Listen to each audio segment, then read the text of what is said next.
Hello and welcome to Lost Love Chronicles. Dear listeners, before we get started, drop a quick hi in the comments and let us know where you're tuning in from. Also, if you have any suggestions for us to make the channel better, please let us know. Now let's start with the story. Myra's voice trembled with desperation as she pounded the steering wheel. "Oh God," she moaned, helpless, staring at the darkening Wyoming sky. Her Jeep Laredo was stuck in the mud, two wheels off the road and spinning in the slick muck. She had been stranded for over an hour, and as the storm clouds gathered overhead, the weight of her situation settled in. Her heart raced. If Barry found her now, she'd be dead.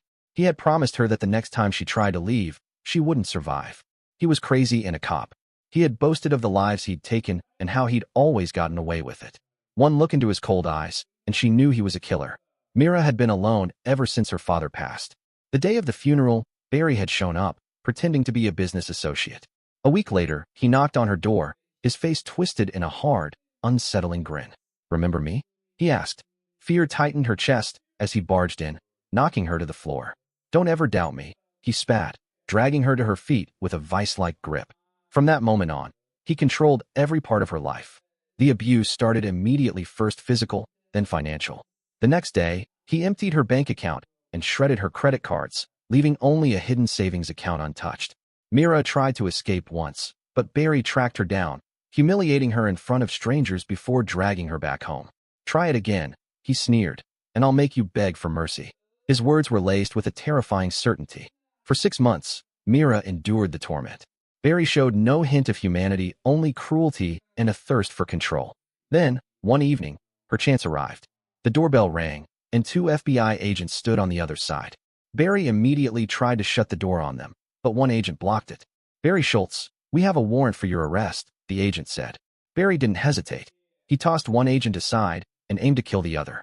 In that moment, Myra grabbed a knife from the kitchen and rushed at him, stabbing him in the back.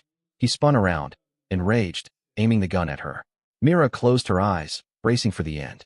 But then, in the chaos, one of the agents managed to pull a small revolver and shot Barry. As he fell, the agents moved in, subduing him with practiced precision. Myra watched, still shaking, as they dragged him out the door. With her heart pounding, Myra grabbed her shoes and jacket, bolting out the back door. The agents, focused solely on Barry, never even thought to follow her. If they had, they would have discovered the true extent of her torment. To Myra, they were 2 more men to get away from and nothing more. She ran out the back door and waited in the side yard until they left with their prisoner.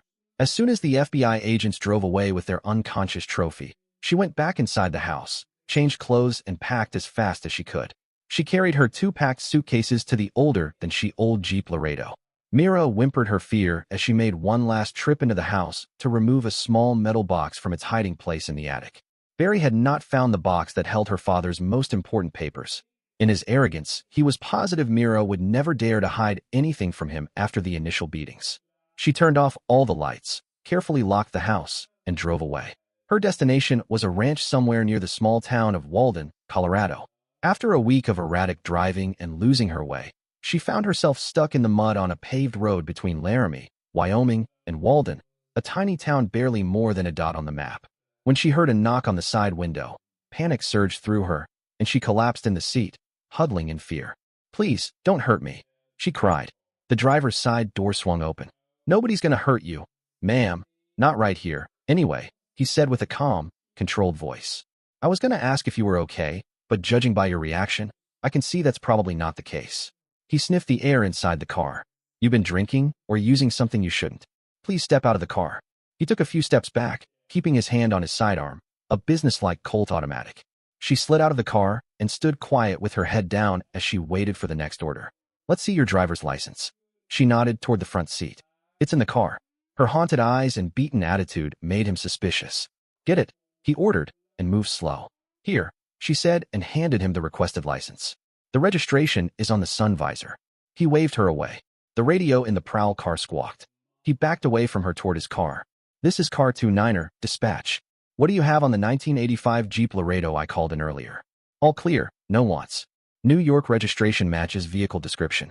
Vehicle is registered in the name of Myra Elaine Ford, the dispatcher intoned in a bored voice.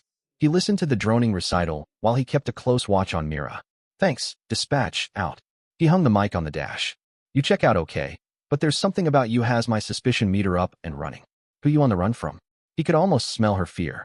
From a policeman who wants to kill me, she blurted. He stepped back as if slapped. In a neutral voice he asked, and why does this police officer wish to kill you? He watched her very close. You never could tell about the nuts on the roads these days. Hell, maybe she did have an old man who was a cop and whapped her but now and then. Maybe she needed it. Who knows? That was not his concern. He waited to hear her bull answer. She took a deep breath and blurted out, because he's crazy and he swore if I ever tried to get away from him again he would kill me, and he meant it. She began to sob again. Do you know his name? He asked, not about ready to believe her. Hell, cops don't go around killing their girlfriends, leastways not the cops he knew.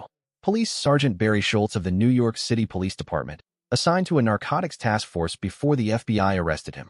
Her voice sounded as dead as her eyes looked right then. She was a portrait of misery. In misery, she added, if they let him out on bail, he will come after me and kill me. He looked at her, shook his head, and eased his attitude. Yeah, I read about him in the newspapers and again when they showed him on TV as he escaped custody. He did it right in front of the cameras. The highway patrolman paused, then added, he had help from someone. She began to tremble as panic overwhelmed her again. Oh my God, I have to get away from here. Please, I'm stuck in the mud. I can't get out. I can't let him catch me. He and his friends are all crazy. Even the other cops are afraid of them. Can't you call a wrecker?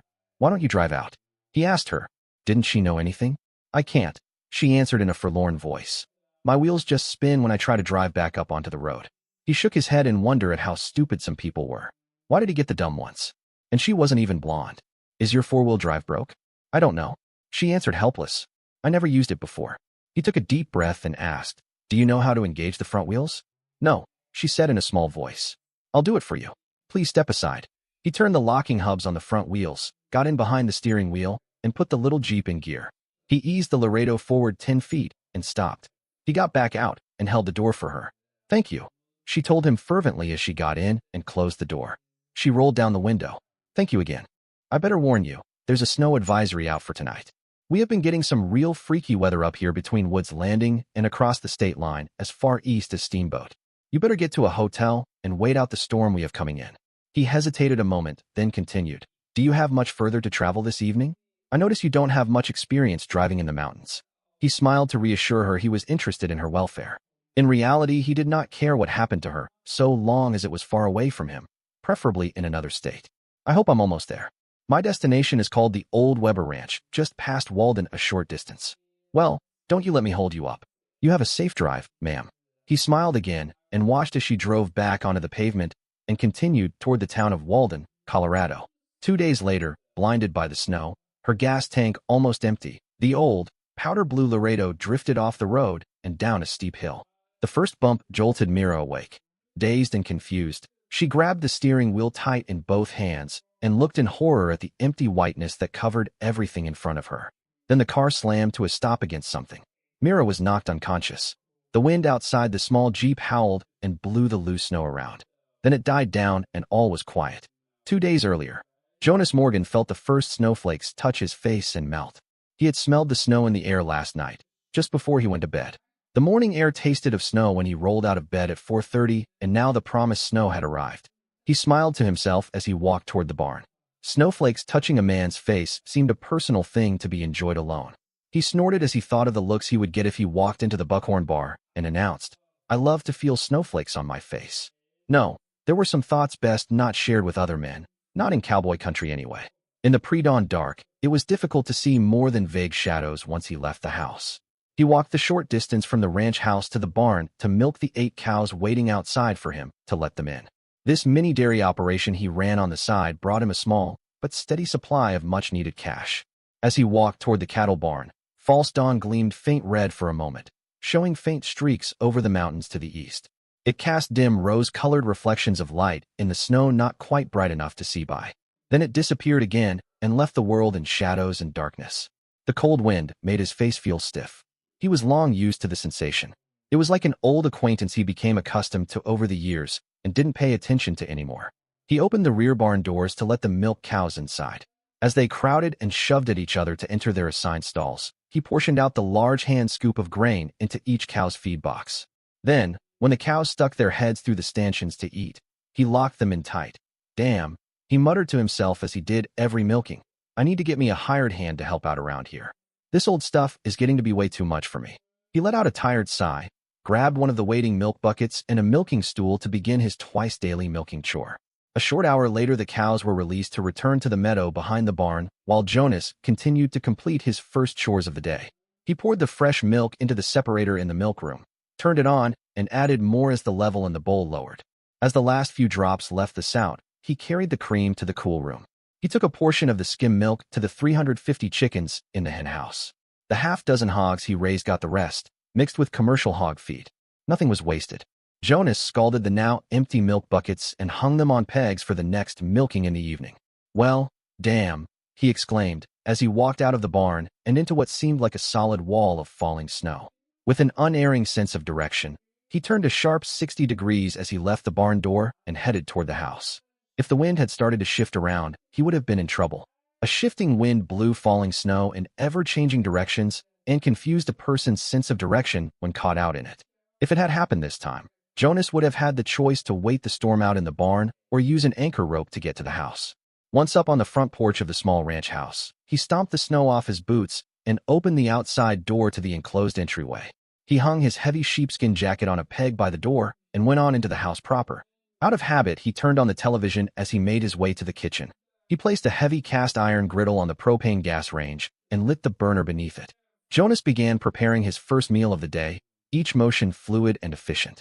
He placed a ham steak on the griddle and retrieved 3 eggs from the fridge, moving with controlled precision. Captain Ford had once jokingly referred to him as the most meticulous killer in captivity. Back then, Jonas was known as a man devoid of emotion. Lerps and snipers couldn't afford the luxury of emotions. The 20-cup coffee pot had started brewing at 4 a.m. He poured his first mug and set it on the table. The eggs sizzled on the griddle as he removed the ham and placed it on a plate. 2 biscuits, left over from dinner the night before, completed his breakfast. As he sat at the kitchen table to eat, the television announcer's voice filtered from the next room. "More snow is expected in the evening." Jonas paused and chuckled. "Well, that's what it says here on the paper in front of me. When I came to work this morning, it was what I'd call blizzard conditions." "No kidding," Jonas muttered into his eggs. He looked out the kitchen window at the solid white wall and shook his head as he continued to eat. The phone jolted him out of his rumination. He stood and grabbed the extension off the kitchen wall. "Hello?" A harsh voice on the other end asked. "Is Mira Ford there? Let me speak to her." "Is this a trick question?" "Mira Ford is in heaven, singing, while Les Paul plays accompaniment. She died years ago, way before I was born." Jonas's face formed into a frown as he wondered who the nut on the line was. "Listen, scumsucker, you get her skinny but to the phone right now, or you'll be next." The voice was raised to a yell. "Anytime you're ready. A-hole, I am. I don't take even empty threats kindly." He hung up and returned to his meal. He had more pressing problems right then than some crazy fool on the phone. He finished his meal, then placed the dishes in the dishwasher. Back on went his parka. When he struggled through the blowing snow out to the horse barn, he got an uneasy feeling. Then the power went out just as he opened the door to the one-stall infirmary. He heard a nervous snuffling and hoofs shifting on the straw-covered concrete floor. "Easy, Frank. I'm here," he told the unseen horse in a low, calming voice. The horse gave a soft whicker. His acceptance all was okay. Jonas fumbled his way along the wall to his left and felt around until his fingers touched the Coleman lamp hanging there for such an emergency. An exact 20 strokes of the small pressure pump and 1 Bic lighter click was all it took. The white-hot glare of the gasoline lantern illuminated the infirmary and cast sharp shadows in the corners of the room. He hung the lantern back on its peg. The horse snorted his restlessness. Jonas checked the leg injury where the big animal got tangled in a strand of broken barbed wire. "All right, you're good as new. Go join your friends." He removed the halter from the horse's head and opened the side door. The horse had to be urged to leave the warm comfort of the small infirmary. Jonas returned to the now darkened house and walked through the interior to the enclosed back porch. The generator started on the first try. Once it began to run smoothly, Jonas flipped the switch to activate the emergency lighting system. The outbuildings were illuminated by low-wattage bulbs. He surveyed the area, feeling a sense of restlessness. On board, he thought to himself, "I should hire someone to help around here." He paused for a moment, then added, "Someone who can get things done without causing any trouble." Jonas chuckled quietly at his own thoughts before heading to the hen house. The flock of Polish chickens clucked and fluttered at his intrusion. He made sure they had plenty of food and water. The small string of dim, 60-watt bulbs provided enough light and a bit of warmth to break the chill in the coop and keep the chickens' water from freezing. Jonas grunted to himself as he straightened up, looked around at the chickens huddled together on the perches, and said, "To hell with it."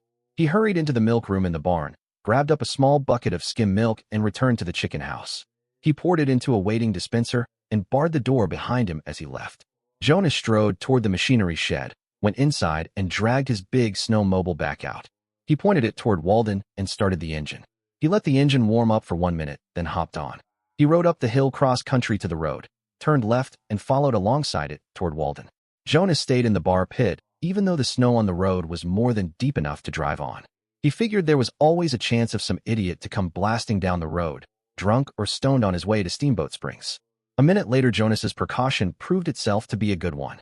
An old powder blue Jeep Laredo came blasting up the road toward him. The driver drove too fast for the road conditions. "I'll see that son of a bitch nose down in the snow when I come back by here going home," he muttered to himself. Stupid fool. He concentrated on his driving. The trip to town took almost an hour after he started out from the ranch. He was chilled by the time he pulled up in front of the Buckhorn Bar and Cafe. Inside the bar, kerosene lamps hung at strategic places to give the interior of the place not quite adequate illumination. He got off the snowmobile and went inside. "Ed," he called to the bartender as he stomped the snow off his boots. "When are you going to break down and get yourself a generator for these outages? Hell, even my chickens live better than you do.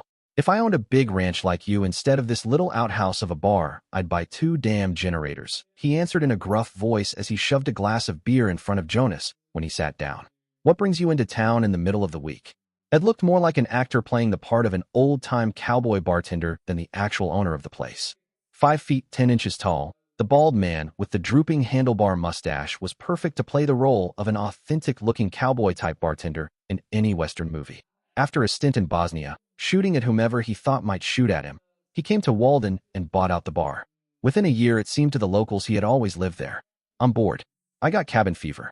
In a couple of days, I'll start to feed the stock. As it stands, right now they can still graze through the snow. Every one of the repairs have been caught up, so all I gotta do right now is milk, gather eggs, and eat. I'm so damned antsy, I am about to start an argument with myself." He shucked out of his coat as he began to warm up after his cold ride into town. "Jonas, you need to get married or get laid or both. You live out there on that ranch like a hermit. You don't ever party or chase women, and I know you're straight. You just aren't geared to go it alone. Get yourself a woman. Hell, I do that, but all I meet in here are co-eds up from the university over in Laramie who come in here to slum and get laid. Or there are the bored tourists from Steamboat who come over here to go slumming and get laid." He snorted his disgust. "Hell, the last time I was in here, 2 high school girls from Laramie wanted to double up on me." Ed grinned. "Hell, I wish a couple of sweet things wanted to do a threesome with me. Us old men have needs too." "You are full of it as a French goose," Jonas told him. "I know you have stayed true to Pauline ever since you two started going together. AIDS and all those other designer diseases have stopped both our wandering ways. There are too many diseases you can get when you play Love Boat Roulette. That would be all I need." Just then the phone rang behind the bar. "Yo," Ed said into the mouthpiece. "He's right here." He turned and handed the cordless phone to Jonas. "It's that chef from that fancy resort over next to Steamboat Springs. He wants you." Jonas accepted the phone. "This is Jonas." "Jonas, this is Henri Chevalier. We have an emergency. I need a side of pork and 6 cases of eggs. I also need 5 gallons of cream and a hindquarter of beef. We booked in a convention of gynecologists, and we are right now snowed in. The roads are closed. I'm desperate. Can you get through from your place? I'll pay premium." "Henri, you know this won't be cheap," Jonas said. "You might want to call someone closer. It's at least a 4-hour trip each way. Just transport alone will run you $500, not to mention paying someone to do my chores while I'm gone. Add in your produce and meat, and you're looking at over $2,000. You still want it?" Henry's French accent thickened under the pressure. $2,000 cash on arrival if you can make it by 4 this afternoon. I must have the eggs as soon as possible. Make it $2,500, Jonas replied. I'll find someone to cover my work and hit the road. Done. I'm counting on you, Henri said before hanging up. Jonas handed the cordless back to Ed. Is Harold Magnus around? He helped me out once before, wasn't bad. You're in luck, Ed replied. He's over in the cafe mooning over that new waitress, Juanita. Jonas tossed $2 on the bar. Thanks, Ed. I'll go save him from wasting any more time. I've got a job to do. Just as Jonas stood up, the front door slammed open. A large man stormed in, kicking it shut behind him. I'm looking for a hayseed named Jonas Morgan. Either of you seen him? That's me. What do you want? Jonas said calmly. I came for a woman named Mira Ford, the man said aggressively. Hand her over and no one gets hurt. Never heard of her, Jonas replied evenly. Wrong answer, the stranger snarled and charged. Jonas sidestepped at the last second, pivoted, and landed a heel kick. As the man fell, Jonas drove his boot into the collarbone. The man screamed and passed out. Jonas flipped him over, checked his pockets, and found a revolver and handcuffs. He cuffed one wrist to the opposite ankle and pulled the man's wallet. It was stuffed with $100 bills. The ID read, Pete Murphy, NYPD. He showed the card to Ed. Call the sheriff. Tell him I just dropped a New York cop. I'll give a statement tomorrow. Right now, I've got a delivery to make. He turned toward the cafe. Harold stood in the doorway, wide-eyed. Geez, Jonas, you might have killed him. You can't just stomp cops, not even ones from New York. Why? Do they have special permission to beat up on helpless civilians? I need you to do my milking for me this evening and gather the eggs and feed the hogs. I'll give you $50 to watch things while I am gone. With luck, I should be home by 9 tonight. You want the work? Oh, hell yeah, they extended my unemployment benefits, but I always need extra cash. You want me to take my own snowmobile or ride out with you? Take yours. I'll leave right now, so you better get moving. Fill up out of my fuel tank when you get there. Jonas nodded as he pulled on his parka and gloves. He headed out the door to start his own snowmobile. Jonas warmed up his machine, again for 1 minute, and raced away. Even though the snow had begun to come down heavier, he raced along at a dangerous, steady 35 miles an hour, following the road east toward his place. Hell, for the kind of money Henri agreed to pay him, he would have tried to make the trip blindfolded if necessary. At the cutoff, he slammed cross-country down the hill and stopped the snowmobile in front of the machinery barn. He started the twin-track snowcat parked inside with the help of a couple shots of ether and let it warm up. He drove it outside and stopped. The snowmobile was muscled inside the machinery shed and the doors closed. Within an hour, Jonas had his load of meat, eggs, and cream loaded and secured. Just as he headed out across country, he saw Harold approach on his old snowmobile. He smiled to himself, waved a greeting, and concentrated on his driving. The geared-down 50-horse engine made the small 2-track snowcat a workhorse, not a racer like his Polaris. When he hooked the low, wide utility wagon on skis to the snowcat, he could haul up to a half-ton of hay out to the feeder cattle wintering in the East Meadow. This trip, the wagon was left behind. Jonas loaded everything in the utility bed on the back of the cat. The half of a hog wrapped in a clean sheet and covered with plastic hung out over the end. He was not worried about health inspectors bothering him. Like all good public employees, they preferred to remain inside on days like this. With luck, only the kitchen help would even see the load after he delivered it. Jonas figured backdoor food commerce was a common-sense approach to the high prices of meat. The snow fell in a solid sheet of white in front of the enclosed cab. His headlights cast a soft glow that could barely be seen from inside the cab. All at once he felt a sharp jolt. He set the brake and got out. He had missed the cattle crossing he had aimed for by about 2 feet. So much for dead reckoning, he muttered to himself. He got back in, backed up, and was careful as he navigated across to the other side of the ditch he had driven into. He resumed his trip at a lower, safer speed. 3 hours later, he pulled up behind the luxurious resort. The rear door flew open and the short, round French chef bounced through. He glared at the snowcat as he waited for Jonas to back up to the loading dock. What took you so long? I have people waiting to unload this. Did you bring the eggs and the chickens? Henri, save the bull for those illegals you have working for you. You did not ask for any chickens, and even if you had, you would not have got them. I just sell my eggs, and very seldom any poultry, only the old, non-productive layers. Now if you don't want the eggs, somebody else in town will, and the same for the meat. Henny, you gave me a price and I will hold you to it. Henri played similar games each time he bought from Jonas. Why are you so difficult to get along with? The chef asked in a whiny voice. Hand me the money, and I'll start to unload. The next time you try to chisel me down, I walk. Prime quality hand-fed pork goes for top dollar right now, even if you weren't in a bind. Okay. The Frenchman gave a silent nod and pulled an envelope from his hip pocket. Jonas opened it, counted the contents, then tucked the bills into his front pocket. He carried the cases of eggs from the snowcat to the dock, where 2 helpers took them inside, followed by the cream. Jonas then muscled a hind quarter of beef onto the loading dock, lifted a side of pork, and strained to get it onto his shoulders. He carried the heavy load inside and placed it carefully in the walk-in cooler. After hanging the pork and beef on the waiting hooks, he returned to the snowcat and drove around to the front. He parked and entered the restaurant. As he sat down at the counter, he noticed an attractive woman with dark hair sitting alone at a table. Her exhausted eyes met his, and he gave a nod before turning away. What can I get you, Jonas? The waitress asked. I see Henry's been giving you trouble. He's been having a meltdown trying to feed all those doctors staying here. Those guys eat and drink like there's no tomorrow. Then they act like a bunch of schoolboys who've never seen a woman before. If my dad knew how often they groped me, he'd probably shoot the whole lot of them. Jonas smiled at the memory of his own younger days with Nancy. He looked up at her and ordered, "I'll have a mushroom burger, Nancy, and fries with everything. I need a quick break before heading back home. Looks like the snow's letting up a bit, and I want to make it back to the ranch before the weather turns on me again." "You got it," she told him and hurried the order back to the kitchen. She came rushing back out. "Phone call for you, Jonas. The man says it is an emergency here." She handed him a cordless from behind the counter. "Hello, Mr. Morgan?" A gruff man's voice asked. "That's me. What can I do for you?" The voice did not sound familiar. "This is Sergeant Dick Keller of the Sheriff's Department. How soon can you get home?" "This is an emergency." "What kind of emergency?" Jonas asked. "It would be better to not discuss this over the phone. How fast can you get here?" "Mister, I don't know who you are. You claim to be the law and you play games with me over the phone. Now either tell me what the hell is going on or make an appointment with my secretary."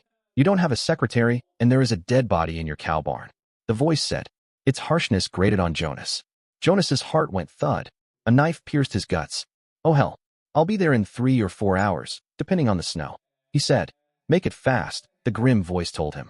As the waitress brought his hamburger out to him, Jonas told her, "Wrap it to go.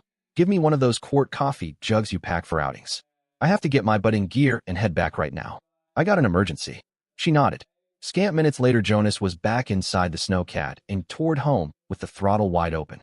The windshield began to frost up when the heater quit working. He attempted to wipe a clear space on the glass with his glove and succeeded just a little. He kept going at top speed, the throttle all the way out. One-handed, Jonas opened the thermos and sipped the hot brew straight from the bottle. Without warning, the heater kicked back in and the windshield began to clear. 3 hours of fighting visibility, and the snow brought Jonas home. With no thought of safety, Jonas caromed down the slope into his front yard. 2 cars with sheriff's decals on their sides sat parked in the yard. 2 deputies stepped out of the house as the snowcat's engine died and Jonas jumped out. "Where's the body?" he asked. "Have you made an ID yet?" The larger deputy answered. "It appears to be a break-in gone wrong. Whoever the shooter was, he or she was surprised while in the process of breaking into the barn." "You keep anything of value in there?" "Nothing," Jonas answered. "Who was the victim?" "Some unemployed punk named Harold Rasmussen." The big deputy seemed to dismiss Harold's death as of no consequence. "That punk belonged here. He worked for me. I hired him today to do the chores for me. He was a nice kid," Jonas told the deputy. "Was he shot once up close with a large caliber gun, probably a .44 caliber Magnum load?" The deputy's face became cold and still. "How did you come up with that information?" he demanded. "Just a guess, but I had a little argument with a New York cop who was carrying, illegally, I might add. I left him trussed up on the floor for you people to pick up. Ask him why Harold was shot." As Jonas turned to the other deputy, he recognized Troy Nelson, a friend. "Troy, just ask that New York cop that jumped me in Ed's place. Right now he is in enough hurt to sing in the choir, any tune you request." Before Troy could answer, the sergeant cut in. "I let that fellow police officer go after he explained it was a minor misunderstanding that became a full-fledged barroom brawl over some trampy female. Be thankful he won't press charges against you." "Troy," Jonas asked in disgust, "did I just hear this a-hole right? He actually let that clown go. Didn't Ed tell him what happened? A local bartender will stick up for a local drunken brawler." The sergeant cut in again. He grabbed Jonas's shoulder and said, "You will talk to me, not my subordinate." He got no further as Jonas twisted out of the grip and threw the big deputy over his shoulder. His breath knocked out of him. Sergeant Dick Keller fumbled for his sidearm while still lying in the snow. Jonas stomped down on the man's shoulder hard enough to paralyze it. "Don't," he ordered. "Jonas, do you have any idea what's going on here?" Troy asked. "Is this connected to your special forces work? You went up against some dangerous people, and I know about the bounty on your head from those Colombians." "No, not at all," Jonas replied. "Every member of that cartel died in a lab fire I helped set. Unless they can somehow come back from the dead, there's no way." He noticed the sergeant trying to pull his weapon with his left hand. Without hesitation, Jonas kicked him in the stomach and continued, "They can reach me from the grave." The other 2 deputies arrived just in time to see the kick. Troy turned to Walt. "You drove up here with him. You take him back." Walt grinned at the struggling sergeant. "It's my pleasure.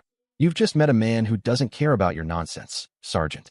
He grabbed the sergeant by the wrist and helped him into one of the 2 cars. "Where did that idiot come from?" Jonas wondered aloud. "He came here on an exchange program with the Chicago Police Department sponsored by the FBI." Troy grinned. "That joker has been a pain in the butt since he got here." "I want to see Harold," Jonas stated in a dull voice. Without answering, Troy led the way to the milk room. Jonas gasped at the sight of his friend sprawled on the floor, arms akimbo, an ugly dark red stain in the middle of his chest. "Oh Jesus," he mourned. "I had no way of knowing." "No way of knowing what?" Troy asked. Jonas jerked back, startled from his moment of private grief. "I had no way of knowing when I hired him something like this would happen." In a harsh voice he continued, "But I intend to find out what this is all about, and when I do." His voice trailed off into a half-sob. "Jonas, don't you go taking the law into your own hands. When you were in Special Forces and assigned to that task force, you got by with a lot of ugly stuff you can't hear. I heard about some of the things you were in over there. You let the law take care of this." "What?" He snorted derisively. "The law like Sergeant Bumble there? I'll take care of things myself in my own way." Troy stared hard at his friend. "I know you could eat me for breakfast and never raise a belch or a fart. Even back in high school you were hell on wheels. But Jonas, hear me. If you take things into your own hands and you kill someone, I'll do my best to take you in." The deputy did not care for the thoughts going through the big man's mind. "Don't you worry, old buddy. I am not about to grab a gun and go chasing through town shooting people. Walden don't have enough population as it is. I already have a lead on what's happening. If I'm right, it's something you couldn't begin to get a handle on. Remember that cop that tried to jump me this morning? There's no way the sheriff's department out here in the boonies could wade through the politics it would take to get a handle on some crooked Eastern cops. Whoever is behind this will come calling again. From now on I won't be unprepared." He patted Troy on the shoulder. "Troy, if it was a question of brand blotting or chasing down some bank robber or cattle thief, your people are the best around these parts. This is different." Troy was reluctant to agree as he nodded. Jonas was right. The paramedics arrived and quickly got to work. The two men moved out of the way. "I have to head back into town, Jonas.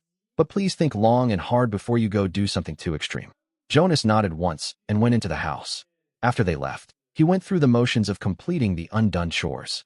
For some reason, tasks like gathering eggs and cleaning the milk buckets and the separator did not seem near as important as they had the day before.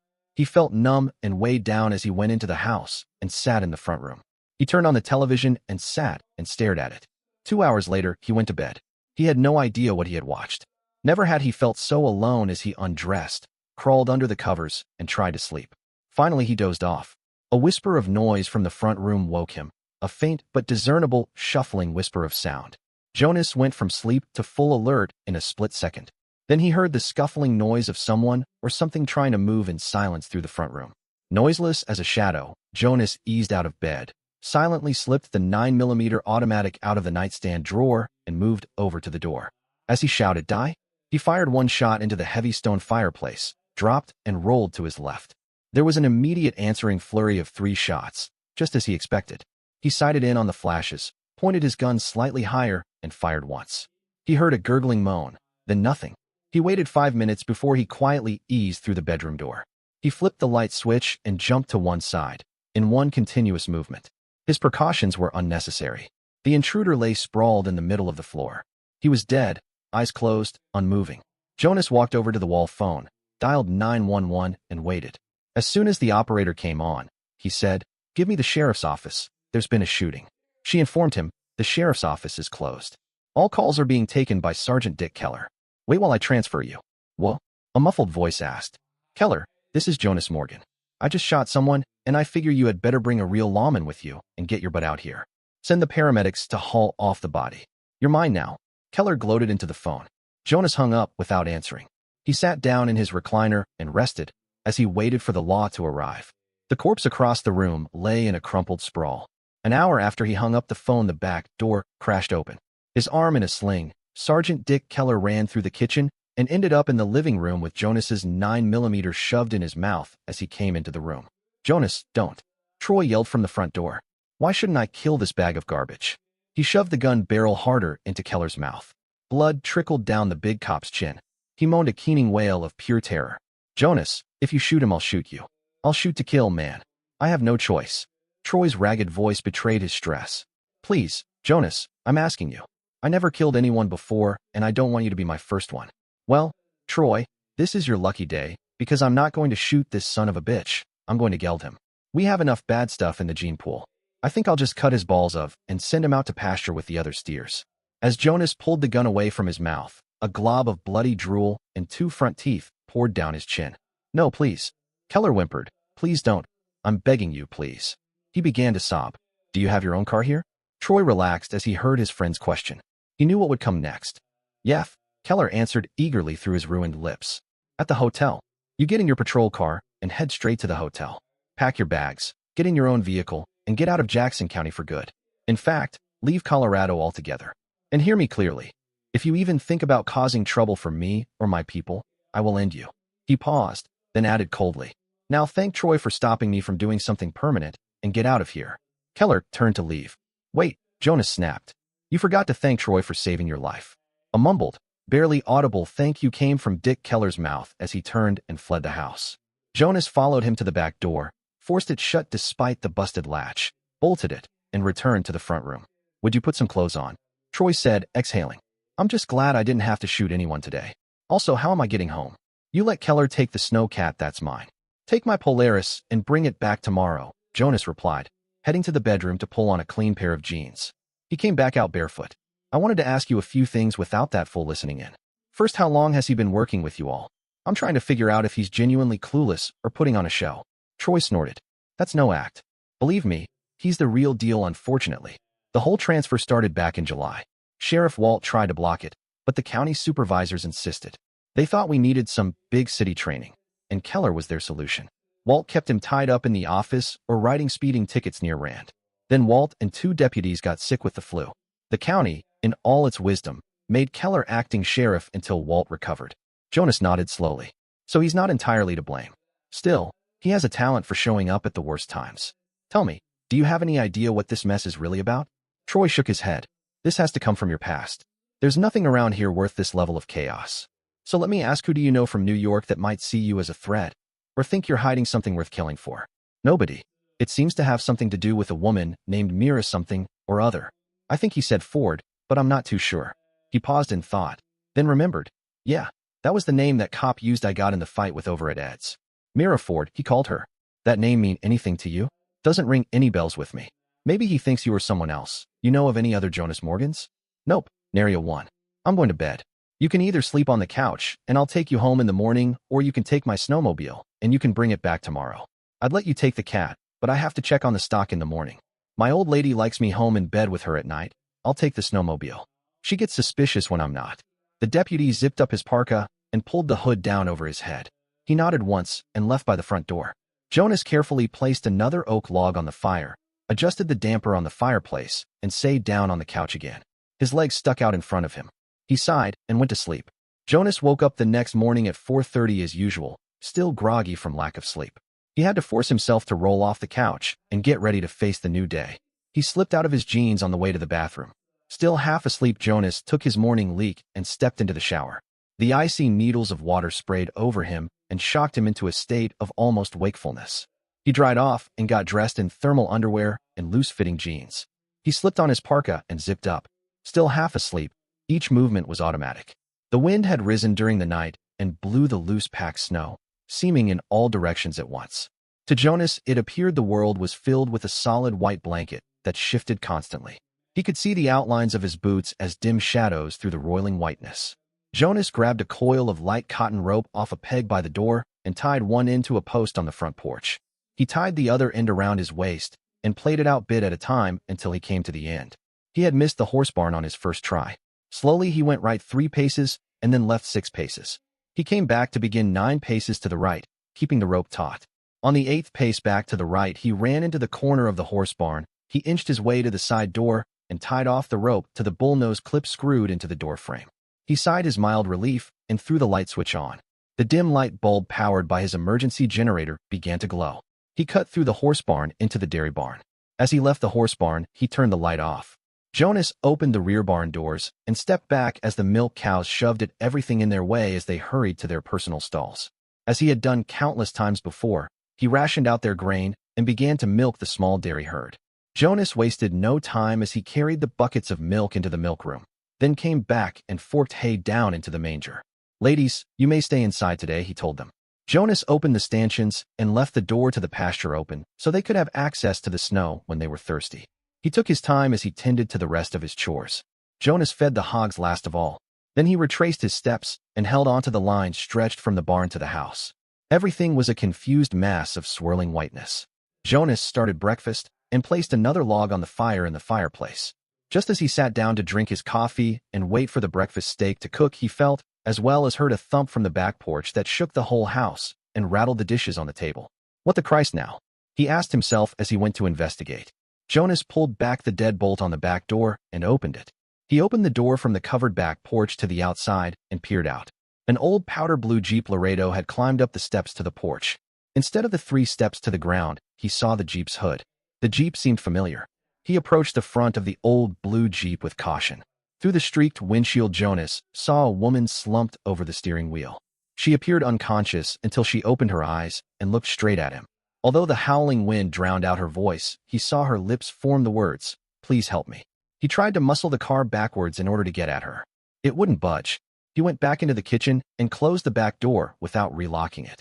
He shoved the kitchen table against the door to keep it closed. Jonas threw on a heavy parka and grabbed up his thermal gloves. He hurried out the front door and made his way around the ranch house, careful to keep one hand touching the building at all times. The little Jeep that had climbed halfway up the steps to come to a rest almost to the outside door had not moved. "Lady, I do hope you have your car insurance paid up," he mumbled to himself. He opened the door on the driver's side, reached in and jerked the shifter into neutral. He stepped back as the car coasted backward and came to a rest at the bottom step of the back porch. Jonas dragged her out of the car and cradled her up in his arms. He carried her up the back steps and into the house. He shoved the door blocked by the table open. Jonas carried her through into the front room and deposited her on the couch. He hurried back through the kitchen and bolted the door shut. She struggled to sit up as he came back into the front room. Who are you? Where am I?" She looked around, dazed. Jonas looked down at her as he removed his parka. "I'm Jonas Morgan, and unless I miss my guess, your name is Mira Ford, and you have caused me all sorts of grief." How did you know who I am?" she asked in a fear-filled voice. She grabbed at her throat in a protective gesture. "Well," he drawled, "it just seemed to make sense that's who you would be. These guys, cops from New York, have threatened me. I beat the hell out of one in Ed's bar in Walden yesterday. Another one came out here and killed a kid I had doing chores for me. Then I shot a New York cop and killed him right here in this room last night. So, while I was trying to enjoy breakfast, you come along and tried to run over my house." Suddenly they looked at each other and exclaimed, "You," at the same time. "You were eating lunch in that cafe in Steamboat Springs. You got a phone call and ran out. I didn't have any idea who you were. Yeah, you were sitting at that table, looking like you were about to pass out." He looked down at her and asked, "Who the hell is Mira Ford? And what the hell is this all about?" Mira enunciated each word with precision. "It's all about gold, and I am your new partner. My father was Captain Wallace Ford. He invested in this ranch when you got out of the service. You needed $10,000 more than you had. He was made a silent partner for 1/5 of this whole ranch. I have the papers. You have not paid one single dollar dividend. I want that money." Jonas frowned at the snappish bitch in front of him. "I think I liked you more before I got to know you," he told her. "For your information, what little profit there was, minus your father's dividend, has been reinvested into this place. As I said, minus your father's 20%. It's in the bank in Walden waiting for you. The only reason I never sent it to him was because he disappeared and forgot to tell me where to get in contact with him." Jonas definitely did not like this female intruder. "I'm sorry, but it's only a couple of $100. It'll be another 3 years or so before we show any decent profit." She brushed Jonas's financial statement aside. He was in prison. Daddy Dearest was a monumental con man. He even had a scheme that involved you. It seems there is supposed to be a hoard of Spanish gold on this ranch, buried in a cave. He said you were the toughest, meanest, hardest to kill scumsucker he ever met. That is why he never tried to steal it from you or take it by force. He was afraid of you. That's a load of bull, he told her. Captain Ford was the gutsiest commanding officer I ever served with. Oh, Daddy was a brave man, no doubt about it. Nevertheless, he was also the sharpest swindler in the world. He actually talked an anti-war senator into obtaining an officer's commission for him, a captaincy, in the Army. He trained with his men and was recruited into the CIA's Special Operations Branch. That was how he hid out from the law. I have his papers out in the car, if they weren't all blown away. She lay back down on the couch and went to sleep. It was as if someone had thrown a switch and turned her off. Jonas thought about her mention of the had documents in her car and decided to check them out. He looked down at the sleeping woman, shook his head, and sighed. His parka went back on. Then Jonas went to the back door, undid the deadbolt, and shoved the kitchen table against it to hold it closed. He headed back out the front door and waited in the drifted snow around to the light blue Jeep sitting at the bottom of the back steps. Jonas opened the passenger side door, saw the key still in the ignition, and removed it. There were 2 suitcases and a small metal file folder jumbled in the back seat. The temperature had begun to drop again as the wind blew harder. He hurried to remove all 3 items and stack them by the back door. Jonas went back to the car for one last quick look around and found a thin, flat attaché case. He grabbed it and slammed the car door shut. Jonas felt the chill begin to penetrate his clothing as he opened the back door and tossed everything inside the kitchen. As he used the deadlock to secure the back door again, he muttered, "I'm going to have to fix that damned thing." He shoved the table back into its usual place and set the file cabinet and attaché case on top. After Jonas shucked out of the parka and hung it up, he decided to start with the attaché case. It was locked. That was easy to take care of. He got up and removed the small tool belt from a peg by the door. A screwdriver and fencing hammer were all he needed. In seconds, he popped the twin lid locks. Inside was a sheaf of papers, a map, and a gold nugget about the size of a baby crab apple. It probably weighed a little over 3 ounces, Jonas reckoned. The nugget was placer gold, rounded by centuries of water erosion. He sat and stared at the precious object. He shook his head in wonder and reluctantly put it to one side. A centuries-old appearing map, drawn on yellowed with aged lambskin vellum, was the next item of interest. A master cartographer must have drawn it. He stared at the beautiful instrument with appreciation. It seemed vaguely familiar, as if he had seen it before, but was not too certain where he had seen it. After a while, he set it to one side and examined the rest of the documents. He found one of the 2 original agreements he and Captain Ford signed. The other copy was in his strongbox safe, hidden to one side of the fireplace mantel. The other papers were geologist reports dated from before Jonas had bought the ranch. A sinking sensation formed in Jonas's gut as he suddenly realized he had been a pawn in some master strategist's chess game. Anger grew within him. Anger at the man he thought had been his friend and benefactor. "I saved that son of a bitch. I carried him home through 50 miles of hostile territory. I almost got my butt shot off keeping him alive." He threw the offending documents down on the table. "You saved who?" Myra's voice sounded in his ear. "Who are you mad at? What is wrong?" She came closer and glanced down at the table. "Damn you. What are you doing with my father's attaché case? How did you get it?" She leaned forward. "Who are you working for?" She looked ready to do battle with him. "Did you have a nice nap?" He asked her. "Maybe you better go back in the front room, lay your fat butt back down on the sofa, and try to get up in a better mood." He leaned forward on his elbows and added, "This is my house. I rebuilt it with my own 2 hands and had nobody to help me. I say what goes on in here, and temper tantrums are not allowed. If you don't like the accommodations, beat it. I have had all I want from either member of your thieving family, you or your father." She looked at his face, the angry tenseness, and backed up a step. "What are you talking about? I want to know how you got my father's attaché case. He lost it 2 years ago, right after he gave me the Jeep out there." She nodded toward the back door. "Barry tried to beat its location out of me when I couldn't tell him, and here you had it all the time." He looked very closely at her, and then decided she was telling the truth. "I found the attaché case in your car, under the passenger's seat. Either he put it there and forgot it, or else he hid the thing from you, and it remained out of sight until you tried to drive through my back porch." She flinched at the reference to her mishap with her car. "You've seen the map and the nugget. With that, the rest will be easy going. All we have to do is find the cave, and the gold is ours." She looked hopefully at him as she waited for his response. She felt as if he had thrown ice water all over her when he said, "If that map is to some lost gold mine, it's a fake. Granted, you have a nugget of gold, all right, but it's placer gold. It came out of a stream bed somewhere. I have been all over this country before I went in the service and since I got out. Jackson County, especially around here, does not contain enough readily available alluvial gold to make a wedding band, even a cheap one. Any hard rock veins or quartz deposits are buried deep and out of reach, even if we knew where to look for them. Both North and South Parks have been completely explored. But who said anything about a gold mine?" Mira pointed to the map. "My map shows where a man named Pablo Reyes hid a cache of gold. He was a lieutenant under Juan Maria Rivera, the commander of an early Spanish expedition through this country. While the main expedition headed on west and ended up somewhere in what later became Utah or Idaho, Lieutenant Reyes was ordered to search the Sangre de Cristo Mountains for gold." Great soap opera, but it sounds like the all too familiar story.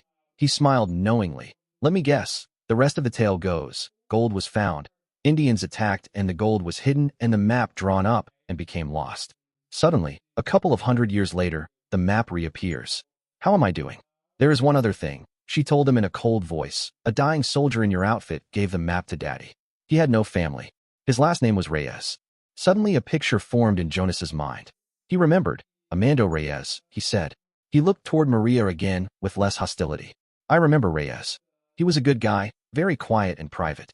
He kept to himself until the captain made him company clerk. He and the captain were quite close. Daddy was a charmer when someone had something he wanted. There must be a reason why Reyes never came around looking, Jonas wondered aloud. Actually, he did. He and his father explored the whole route their ancestor Reyes was supposed to have taken when he looked for gold. They found many likely places, but none with a deep cave partway up a steep mountainside. She looked at him in alarm as his eyes widened and a big grin formed on his face. What is it? She asked anxiously. I wondered why that map seemed so familiar. I thought about it and almost decided it was just my imagination. He gave her a rueful smile and continued. If his cave and my cave are the same, your precious cache of gold is less than 5 miles from here, out near the far side of the East Meadow. As soon as the storm lets up, I have to hitch the ski wagon to the snowcat and haul feed to the livestock out that way. Would you like to take a ride with me and go visit your mountain of gold? The expression on his face and the tone of his voice told her how much credence he put in the map to lost gold. Mira didn't care whether he believed her or not. She knew the gold was real and not the figment of someone's imagination. She knew. Let's go right now, she exclaimed, all thought of her recent ordeal banished from her mind. No, he said flatly. What? She pulled back away from him as if he had slapped her. Why not? She searched his face as if memorizing it. What do you mean, no? Don't you realize? All that gold. Her eyes blazed feverishly. That gold. Let's go now, come on. Her eyes darted from him to the front door and back to him again. No, he told her contemptuously. He slowly got up and poured a cup of coffee. He sat back down at the table and studied the rest of the documents. Why, damn you, why not? Let's go, all that gold. We got to. Her expression changed from anxious to feral to desperate. I know, you want all that gold for yourself. That's it, isn't it? You want to cheat me out of my gold. He gave her a pitying look, shook his head, and seemed to ignore her as he looked at the papers spread out on the table. Finally, he looked back up as said in an even voice, let me explain the realities of the situation. First, you are running on raw nervous energy. The shape you're in you wouldn't last an hour outside. The temperature is about 20 degrees below zero with the wind chill. We are in blizzard conditions. Visibility is less than 3 feet. Like most Easterners who come out here, you don't fit in. You're just not equipped. But, she tried to argue. There are no buts. Your damned gold is not going anyplace, if it even exists in the first place. He took a deep breath and added, that is, if nobody has found it since it was hidden. You are like every other greedy fool I have ever met. You let your avarice blind you to what is real and of value all around you. You can't even see the beauty of the land. You just want to take what you can get and run off. All at once the wind died down. The snow stopped blowing. Outside the kitchen window thin, yellow-gray light showed absolute desolation. Jonas stood and looked out at the barren waste. He stretched and headed toward the bedroom. He went through the living room, into the bedroom, and came out a moment later wearing lace-up boots. The heavy parka went on last. He snugged the hood of the parka tight and put on thermal gloves. Where are you going? She demanded as he opened the door. I have animals to feed. He closed the door behind him when he went out. The dry, cold air caused the exposed skin on his face pucker. He waded through the drifted snow over to the equipment barn to check out the snowcat. He opened the roller doors wide as he entered. He walked around the outside of the machine twice, the first time to check for wear, track damage, or leaks. The second walk around was to make certain he missed nothing the first time around. Next, he climbed inside and started the engine. It coughed twice, idled rough for a minute, then settled down to a quiet purr. When the engine was warmed up to operating temperature, Jonas drove the cat out of the barn and backed it up to a heavy farm wagon mounted on ski runners. He snapped the clevis into the U-hitch on the back of the snowcat and drove back to the house. He left the engine running as he went back inside to the living room. His new guest was asleep on the couch. Her paranoid tirade had sapped the last of her reserves of strength. Jonas smiled to himself and went into the kitchen to fill his quart thermos with coffee. He went back to the front room, lifted a .30-06 Winchester bolt-action rifle off the gun rack, and checked there was a shell in the chamber. Carrying coffee and rifle out to the snowcat, he made his getaway and headed west. Soon after Jonas left the ranch yard, the land rapidly changed. All was a quiet, deadly world of shadow, white snow, and dark gray sky. The horizon was a blur of indistinct nothingness. Jonas drove alongside a canvas-covered stack of baled hay, stopped, and loosened the ropes holding the canvas in place. He muscled a load of the heavy bales, 40 in all, onto the wagon and retied the protective canvas in place. Jonas took his time as he drove in search of the first small herd. He watched around him for anything that didn't seem to belong.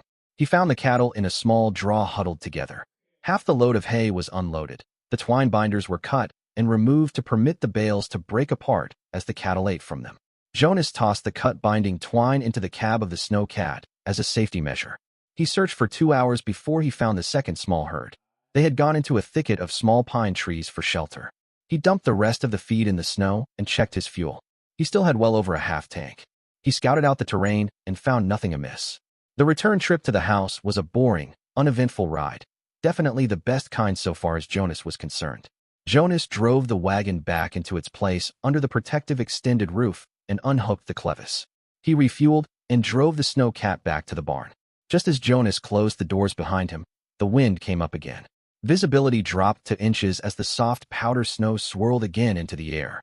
He fumbled around to the nylon line tied between the house and the horse barn, then followed the line back to the front porch. Once inside, he shucked the heavy outer clothing and made his way to the kitchen to put on another pot of coffee. He looked over at the couch. Mira Ford was still asleep. His lips made a half-smiling grimace. Jonas shook his head in wonder at all the trouble she had brought into his life. Hell, he mumbled to himself, and here I've only known her less than half a day. Damn pain in the butt women. It felt good to relax for 20 minutes of rest. Then he suited back up for the cold and made his way to the milk barn.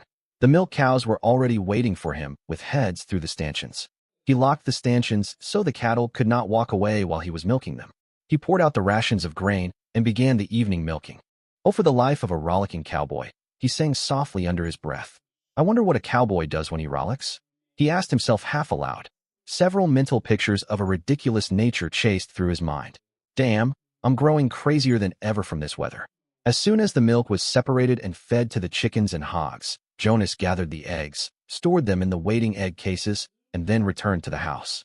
As he removed his clothing down to the thermal drawers, he heard a woman's voice singing a show tune. She had a passable fair alto voice, untrained but fairly strong and even. The singing came from the bedroom. He turned on the news and watched the stock report until, minutes later, a rested Mira came out of the bedroom dressed in jeans and a t-shirt. It was obvious she had nothing on under the t-shirt. She was fresh-bathed and had her hair tied back in a loose ponytail. She was barefoot. Jonas glanced at her, grabbed up the remote, and turned off the television. You feeling any better? He asked politely. Yes, thank you, she said, blushing and hesitating as she searched for the right words. Finally, she blurted out, I want to apologize for how I acted earlier today. I don't remember everything I said, but what I do recall, I regret. I'm sorry. It's all right. No worries, he replied. Sleep deprivation and emotional stress can sometimes make people act out. It's understandable. He smiled and motioned for her to sit on the couch. You have medical training? She asked, surprised. Not really, he chuckled. I just borrowed a line from a therapist after I ended up in trouble for a fight. Let's just say I wasn't in the best state of mind when I got into it with someone who really got under my skin. He smiled at the memory. Oh, she said, at a loss for words. Then she added, I hope you're not planning to take it out on me. There was something in her tone that made it clear she'd been through tough situations before, even though she tried to laugh it off. Oh no, not unless you have a mouth full of rotting teeth and bad breath, he told her seriously. Now your teeth look all right from here. Not certain how to respond. She changed the subject slightly. What happened after they locked you up? I was court-martialed and given a reprimand. They didn't dare do much more because the rest of the company was damn near ready to mutiny. The only other time I ever saw my guys get that pissed was when the president came over to have his picture taken with some grateful troops. We all refused, and they had to bring some supply personnel and office clerks over to get their picture taken with that a-hole. She laughed and asked what happened to the holy man. Now that was interesting. He came up to me again after I was released and started to get back in my face again. I yelled brother and hugged him. Then I released him and turned to his friends and told them I was sorry for the way I laid hands on him. I didn't realize he was working for the U.S. government and was a Christian. Good grief, he was actually working for our side? She asked, amazed. Nah, he was nowhere near working for us. But after the people who understood a little English translated what I said to the ones who didn't, they stoned him to death. I beat feet away before they started in on me. He smiled at the memory. She looked at him, horrified. You caused that man's death. No way. If he had left me alone, he would probably still be alive today. He brought things on himself. I think hard, act with due deliberation, and leave my mark behind. Life is too short for useless bull crap. Jonas stood and took his coffee cup into the kitchen. Just then the phone rang. Get it, please, he told her. As he poured a refill, she called from the front room. It's somebody named Troy. He says it's important. Hell, what now? He sighed. He accepted the kitchen phone from her phone. What is it? Two things, Jonas. Troy's voice came back to him. First, I wrecked your snowmobile, and second, we got a flyer in the mail about the one you killed and the one you beat up. It's a notification from the FBI that those two and at least a half dozen others, all ex-cops, are wanted for interstate flight to avoid arrest and a few other minor charges, including murder. I notified the feds what happened up here and am now waiting for a reply. I'm real sorry about your snowmobile. It's totaled. Troy did sound contrite. What happened? I know you're a good driver. The loss of the snowmobile, even temporarily, was a hard hit on his meager resources. But there was no reason to blame his friend. Troy was careful in everything he did. You know that rock fence just outside of town? Somehow I veered off the trail, hit the damn thing, and tore your machine up bad. It was totaled. Only the engine was salvaged. I'm real sorry, Jonas. I'm real sorry. It's insured, don't worry about it. I'm more concerned about those ex-cops. If they show up looking for me or Mira Ford, you just go all Barney Fife on them. Tell them aw shucks and call me. I'll handle it out here. I hope you know what you were doing, man. Those guys are supposed to be real bad medicine. You shouldn't have a woman out there with you because she might get mixed up in this trouble with you. I'll call you if anything happens out this way. Bye. He hung up. Jonas turned away from the phone and said, we need to sit down and get our heads working. You have brought a whole ton of trouble to me, and I am not quite certain I am up to dealing with it. He sat in his usual place at the table and motioned for her to join him. This has come to Jesus time. I don't want any lies, evasions, or half-truths from you. If I get the hint of a lie, I'll take you into Walden and dump your butt off at the sheriff's office for him to deal with. Do you understand? His face seemed carved out of granite. Yes, she said weakly. She realized this was a man who was hard in ways she never expected a man to be. What do you want to know? Inside, Mira was quivering with fear. She looked closer at this big, harsh man who held her life in his hands. She was completely helpless. Her future depended on the whims of Jonas Morgan. However, right then she was too scared to be resentful. First off, are you the captain's daughter? He stared straight into her eyes, never blinking. His eyes seemed to bore straight into her skull. Yes. I never even knew about this place until he was released from prison to die. He had terminal lung cancer. He asked me to take him in, so I did. A year after he moved into my house, he died. I had already quit college to care for him. He always had money, though. No matter how much was needed for food, medicine, whatever, he just wrote a check, and that check was always good. He showed me the nugget and the map and told me how he had loaned you $10,000 startup money when your loans and savings were all used up. He bragged how he had it set up for someone to ease you out, as he put it, when the time was right. He said you were sitting on a fortune and didn't even realize it. I thought it was so much talk. Then the attaché case disappeared, and I never saw it again until today. Then just before he died, I went through his file cabinet and found his bank book. The money was nearly all gone. The other papers were for some junk bonds and penny stocks, also a mining claim that turned out to be worthless. Then I found a copy of the agreement you two signed and his lawyer's address. The agreement had been pre-assigned to me, so there were no inheritance tax to worry about. The next day after Daddy died, his lawyer tried to buy the agreement from me for half its $10,000 face value. I refused. Daddy died, and then Barry moved in. There you have the whole sordid story. Jonas told her, I don't know how legal that agreement is, considering the circumstances, but to me a deal is a deal. I keep my word. This is a working ranch that means we work. One thing though, if you want to share in the profits, you have to work to do it. Agreed? Yes, she was fast to answer. In front of her was a type of man she had never met before, an honest one. She was not certain how to respond to him. I don't know anything about ranching, so you will have to teach me. But I'll try my best to learn.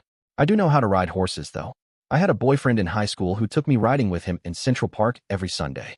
Jonas smiled at the mental image of Mira riding to the post, bouncing mechanically up and down at a canter, all stiff and proper. Ah, yeah? This is a little different from some postage stamp saddle and clopping around a bridle path. You ever ride a Western saddle?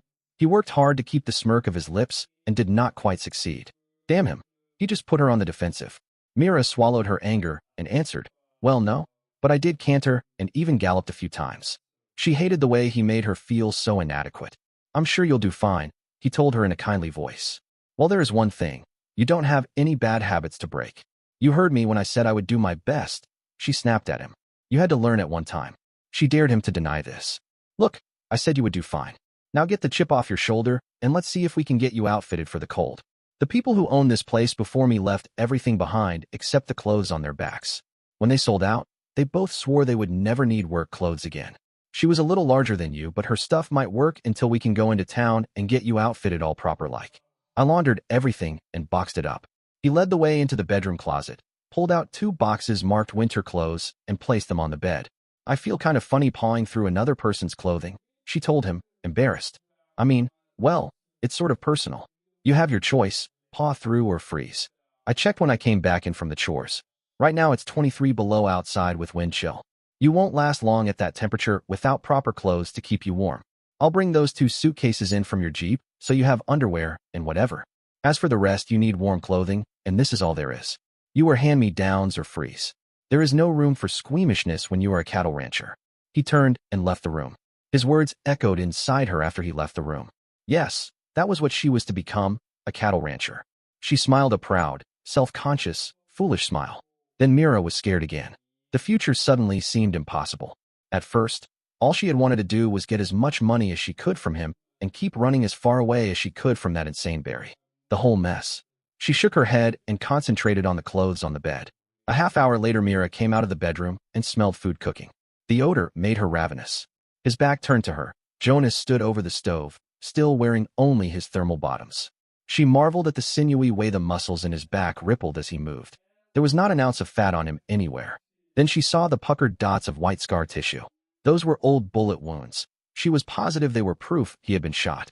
It pleased her how this little bit of information gave her a small insight into what made Jonas the way he was. Without turning, Jonas asked, "How do you want your steak?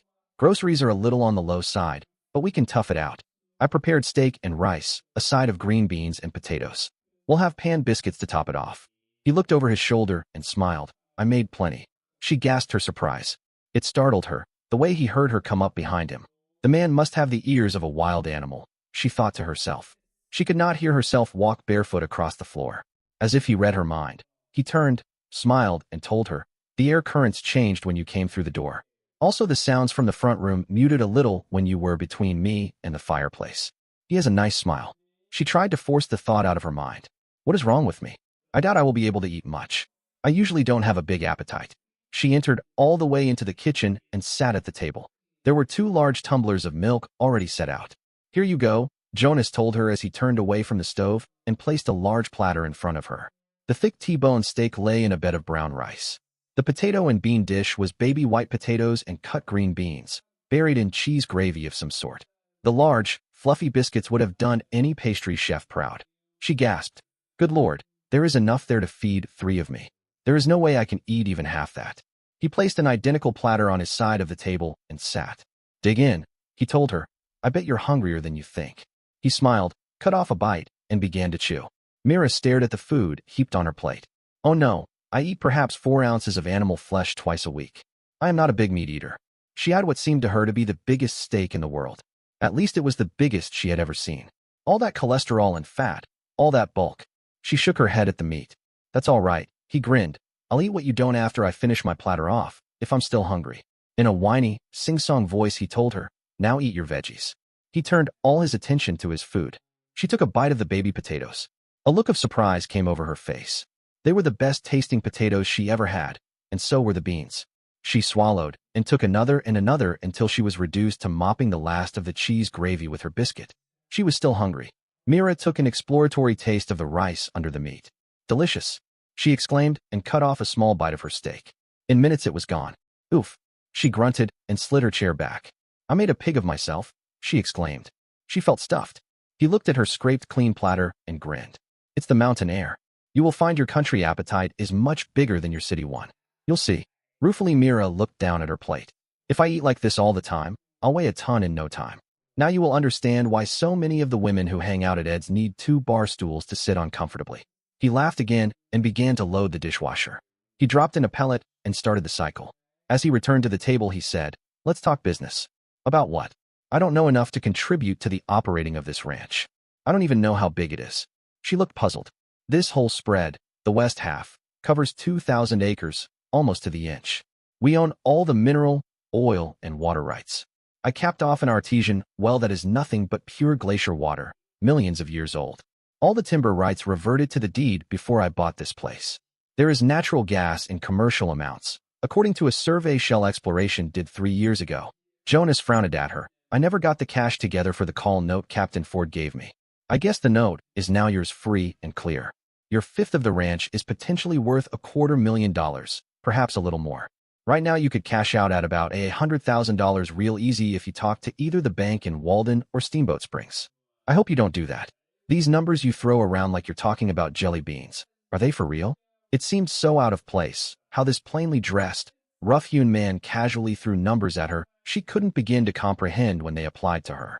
Mira shrugged her shoulders in helpless incomprehension. If you feel up to a ride tomorrow, I'll show you your gold mine.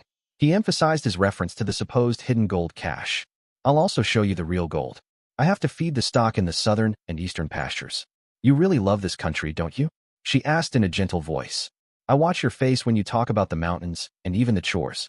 It lights up and you sound like you're talking about going to a party, not some of the hardest work I can imagine. Yes, to me, this place is home. I never knew who my father was, and my mother cooked for a restaurant in Steamboat Springs. I began to work as a hay hand when I was 12 years old, and kept on until I was big enough to cowboy. Except for my stint in the army, this has been my whole life. We have a couple of other things to get out of the way. Now what is the whole story on this Barry character? A gang of rogue ex-cops sounds a little far-fetched to follow you all the way from New York back here. Something is missing. The one who forced himself into your home and just moved in. What was he looking for? What did he say? Jonas could almost taste the wrongness of the situation. He demanded I give him all of Daddy's papers. He terrified me, so I gave him almost all the papers that were in the house, all the ones in Daddy's old briefcase. He threatened to kill me if I didn't. I didn't tell him about the safety deposit box, though. That is where the little file cabinet was kept. Daddy must have hidden the attaché case in the Bronco and never told me. She looked up into his eyes and shrugged. That's all I know. Jonas believed her. Something is missing, a whole lot of something. This land has a whole lot of potential. But it's not the sort of potential where someone can just come in here and take off with it or force a sale. He thought for a moment and asked, what about Reyes and that map? Something is wrong there also. The map seems in way too good shape to be as old as it would have to be if it was the real thing. Daddy believed it was authentic. He told me once when he was on a morphine high how he had been searching for that map for almost 10 years. Then he traced it to Reyes and decided to join the Rangers. He conned Reyes until he told Daddy about the map, and he started a scheme to con the poor man out of it. Then when Reyes got wounded and was dying, he just gave it to Daddy. The law was looking for Daddy under another name when he got the idea to hustle his way into the army. Jonas gave a half smile as he was tempted to inform her no one joined the Rangers. His bunch had been a by-invitation only group of men. It puzzled Jonas how her father had managed to insinuate himself into such an elite group. It seemed there were all these little puzzles and few, if any, answers. He said as much to Mira. I don't know how he got assigned to our outfit, but he was one of the best officers I ever saw in combat. That's easy. Earlier, Daddy had trained with the Green Berets as a part of his CIA training. He bragged he got so good, even his instructors were afraid of him. Then, after he learned he was dying, he opened up and told me more than I ever wanted to know about his past life. He was a handsome, charming, totally believable liar with only one bit of morality. Me. Her voice betrayed her deep sadness. Well, it's getting late and 4:30 comes early, so we might as well discuss the sleeping arrangements. He smiled to himself as he noticed the involuntary stiffening of her back. You have 3 choices: sleep with me, sleep on the couch, or sleep in the bunkhouse. Although there is plenty of room in my bed, you probably snore. For that reason, I hope you don't choose option 1. The couch is very comfortable. Therefore, I believe it would be preferable to number 3, the cold bunkhouse. He gave her a pleasant smile. Just then a howling gust of wind made the house seem to shudder. There is a 4th option, she told him in a saccharine voice. You could do the gentlemanly thing and sleep on the couch. Mira gave Jonas a hopeful look. She did not like the amused smile on his face. There are 2 things wrong with option 4. She looked up at him and waited for him to continue. She was certain he would never consider her option 4. First, I stand 6'3" in my stocking feet and fill a doorway when I walk through it. I don't fit on a couch in either direction. I guesstimate you are about 5'9" or 10. Also, you're slender. You fit it both ways. And, he paused and Mira leaned forward to hear the rest. Nobody ever accused me of being a gentleman, for good reason. I am not one. I wonder how anyone could ever have guessed. She asked aloud, her voice laden with sarcasm. He relented just a little. Tomorrow we fix up the bunkhouse. It has a shower, a toilet, a small kitchenette, and a fireplace. Once we get the fire started in it, the whole bunkhouse will stay warm because of the heavy stone fireplace. Why don't you take the bunkhouse? She asked in a petulant voice.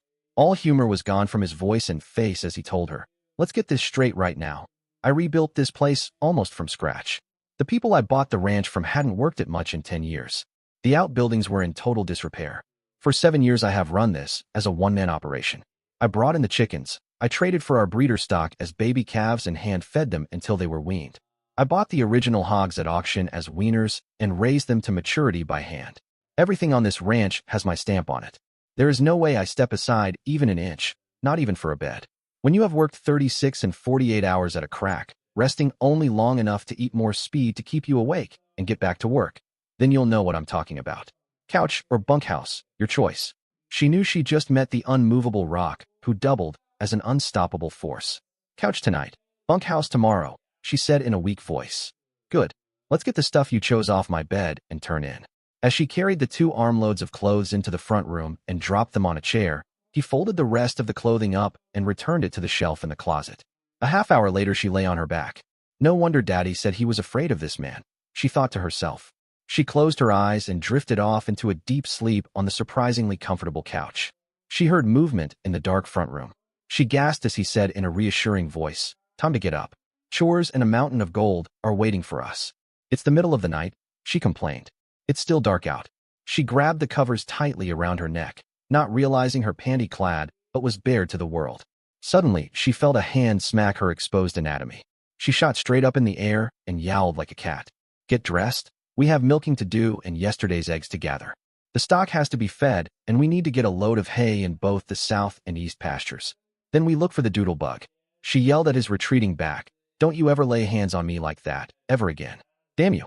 She screeched and ran, wearing only a pair of thong panties, for the just-vacated bedroom. Jonas grinned to himself as he heard the shower begin to run. He laughed. I knew there had to be some fire in there somewhere. He sliced 2 thick ham steaks and started breakfast cooking. Still smiling, he took clean dishes out of the dishwasher and set the table. He shoved yesterday's biscuits in the oven to warm. Instead of potatoes, he made a dish of creamed, buttered grits. As he removed the ham, he started a 1/4 cup of flour to brown in the skillet and made a rich country gravy to go over the grits. "Hey," Mira called weakly from the half-open bedroom door. He looked up and called, "Yo, I need some clothes." "They're all in the front room," she said, sounding a bit nervous. "Oh, hell, I'll turn my back and you can grab what you need. I promise I won't peek," he added, a laugh in his voice. Mira wondered if he was laughing at her or the awkwardness of the moment. When she heard the door open, he counted silently to 3, then said casually, "Wow, that mirror in the kitchen really shows you off well." Mira shrieked, grabbed her clothes, and quickly ran back to the bedroom, slamming the door behind her. He burst out laughing and sat down at the table, waiting for her to return. Minutes later, she came in fully dressed, looked around the kitchen, and exclaimed, "There's no mirror in here. You should have noticed it before and remembered." He laughed. "Sit down and eat. We have a busy day ahead of us." "That wasn't funny," she said. Then she had to grin as she watched him grin. "Well, maybe it was, a little bit. You remember the old saying, what goes around, comes around. There will be a time when I'll get you back. Sounds fair. Dig in and eat. We have to get busy. The wind has died down, and I want to put the milk cows out into the feeder pen. It's easier to keep them corralled up close and then try to find them when they get lost in a blizzard. I can't keep them pinned in the barn, either. From all the signs, we have a bad winter ahead of us, and I want things set up in advance." He added, "I will have to shovel the cow manure out of the barn after I get the milking done. Why don't you house train the cows so they will do their duty outside? Then you wouldn't have to clean up after them." She immediately realized she had asked a dumb question by the expression on his face. As soon as he quit laughing, he asked in a strained voice, "How do you go about paper training a 900-pound cow? They are a little too big to pick up and rub their noses in before you toss them outside. Also, when a cow has to go, she goes, and that's all there is to it. It is written in the Bible somewhere. Cows crap and man cleans up behind the cow. Or if it wasn't written there, it should have been." She looked down at her plate and heard embarrassment. He hastened to add, "I wasn't poking cruel fun at you. That will seem like a brilliant suggestion, alongside some of the dumb questions you'll ask in the future. But ask them anyway. That is how you learn. Just don't be so damned earnest. You want to learn? I'll teach you." He finished off his food and poured a second cup of coffee. She dug in. "These are the best mashed potatoes I have ever eaten," she exclaimed as she took a bite of grits and gravy. "Of course, I have never seen mashed potatoes and gravy served for breakfast." She took another bite and swallowed. Jonas laughed and told her, "If you have never had mashed potatoes for breakfast, you still haven't. Those are grits, just down-home grits flavored with butter, salt, cayenne pepper, and sweet cream. The gravy is plain old country gravy made with flour, ham drippings, milk, and cream, seasoned with salt and pepper. You city people put great store in imported spices when the best are found right at home. Mountain air without smog is the best seasoning of all. But I thought grits," she pronounced the word almost like an expletive, "was hillbilly food, eaten by." Jonas interrupted her snobbery. "People who marry their sisters, raise 10 kids out of wedlock, live on food stamps and government handouts. Well, I wouldn't put it quite that strongly, but yes, those are the people. She looked up at him, wondering what she said wrong. So many people, and not just those from New York, divide humanity into two groups, us and them. The them refers to the rest of the world. You have seen Jeff Foxworthy or some other so-called hillbilly redneck on TV and think you have an insight into the South. Or perhaps you saw Little House on the Prairie. You have no idea. He stood. Let's get to the milking. He began to load dishes into the dishwasher. You better go put on some thermal underwear under those jeans, woolen shirt, and a ski mobile suit. Those lacy little but bearing panties won't be very warm when we get outside. He grinned at the memory of her almost bare rear and sticking in the air when he first got up. She bit back a sharp retort and hurried to change into warm clothing. When she returned to the kitchen, she saw he was already bundled up for the out-of-doors. He motioned for her to follow. They stepped outside into a dark world of low moaning wind and no shadows. This rope is tied between the house and the cattle barn. When the wind is blowing loose snow around, that rope is your lifeline. It will keep you from getting lost and wandering around until you freeze to death. From her expression, it was clear she thought he was exaggerating to make fun of a greenhorn. How can you get lost in your own backyard? She asked him. Come on now. You're exaggerating, aren't you, just a little bit? His face became very stern. Damn, I don't know if this whole thing is a good idea or not. Mira, every year, people like you, from back east come out here and die of terminal ignorance. Now I am going to say this just once. I do not stretch the truth or play games when it comes to safety. If I tell you something, you can take it to the bank and cash it. When the snow starts to blow and the wind shifts direction every few seconds, you have what they call a ground blizzard. You lose all sense of direction. The odds are you will wander off and die, lost and alone. Grimly he added, and you might be only 10 feet from the house when you give up and die. Either listen to me or get your butt back to Eastern civilization. I won't have you die on me out here. Chastened, she nodded and followed him out to the barn. She was amazed as he cut through the infirmary to get to the milk barn. Good grief, this looks almost like a doctor's office. She nervously eyed the 100cc syringe in a glass case hanging on the wall. I hope you don't stick that thing in me. He did not see what she had referred to as that thing. Seriously, he answered. Lady, I never will without an invitation. She gasped. He turned and saw her staring at the syringe. I never. Well. His face blazed deep red as her turned and opened the side door into the milk barn. Even though his remark, unintentional as it was, embarrassed her, she giggled at his discomfort. Gotcha, she exclaimed at his retreating back. The retreating back stiffened for a moment. Jonas opened the side door and stepped back to let the cows in. They made their usual pushing, shoving mad dash for the stall they considered their own. He passed out the grain, locked the stanchions, and began to milk. Mira watched in wide-eyed amazement as the scene played out in front of her. To her, it seemed like she was watching the History Channel.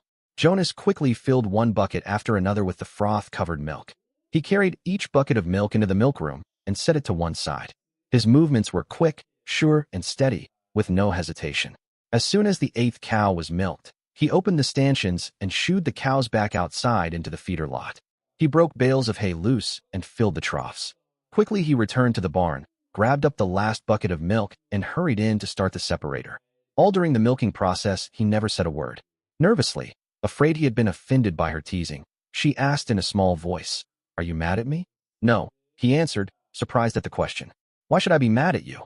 He began to pour the milk through the separator. She watched in fascination as the skim milk came out one spout and the cream out another. As soon as the cream had been removed from the whole milk, he snagged up a bucket of the skimmed and led the way to the chicken house. The milk was poured into the dispenser and the chickens given a fast once-over for potential problems or illness. Well, if you aren't mad at me, why the silent treatment? She demanded. She had never met anyone like Jonas before, so aloof one moment and joking the next. His inner strength showed through in the way he moved and attacked his work, almost machine-like. A real sexy machine, she told herself. Again she clamped down on such thoughts. Theirs was a business relationship and nothing more. She wistfully thought a little romantic monkey business mixed into the relationship wouldn't be too bad. She sighed. Her thoughts surprised her. Until she met Jonas, she had never felt a deep attraction toward any male. This big, stern-looking man was new to her. The realization hit her that Jonas Morgan was who she had been looking for all her life. The problem was, she never realized it until now. Look, I had nothing to say. I wanted to get the milking out of the way. I need to clean the barn out as soon as the hogs are fed. Then we have to carry hay out to the cattle. If I have nothing to say, then I say nothing. Silence is also nice to listen to. Oh, okay, was all she could think of to answer him. He led the way toward the back of the barn to where the pigs were penned. He carried the rest of the skim milk on a cart and poured it out in their feeder troughs. Commercial feed pellets were placed in another container.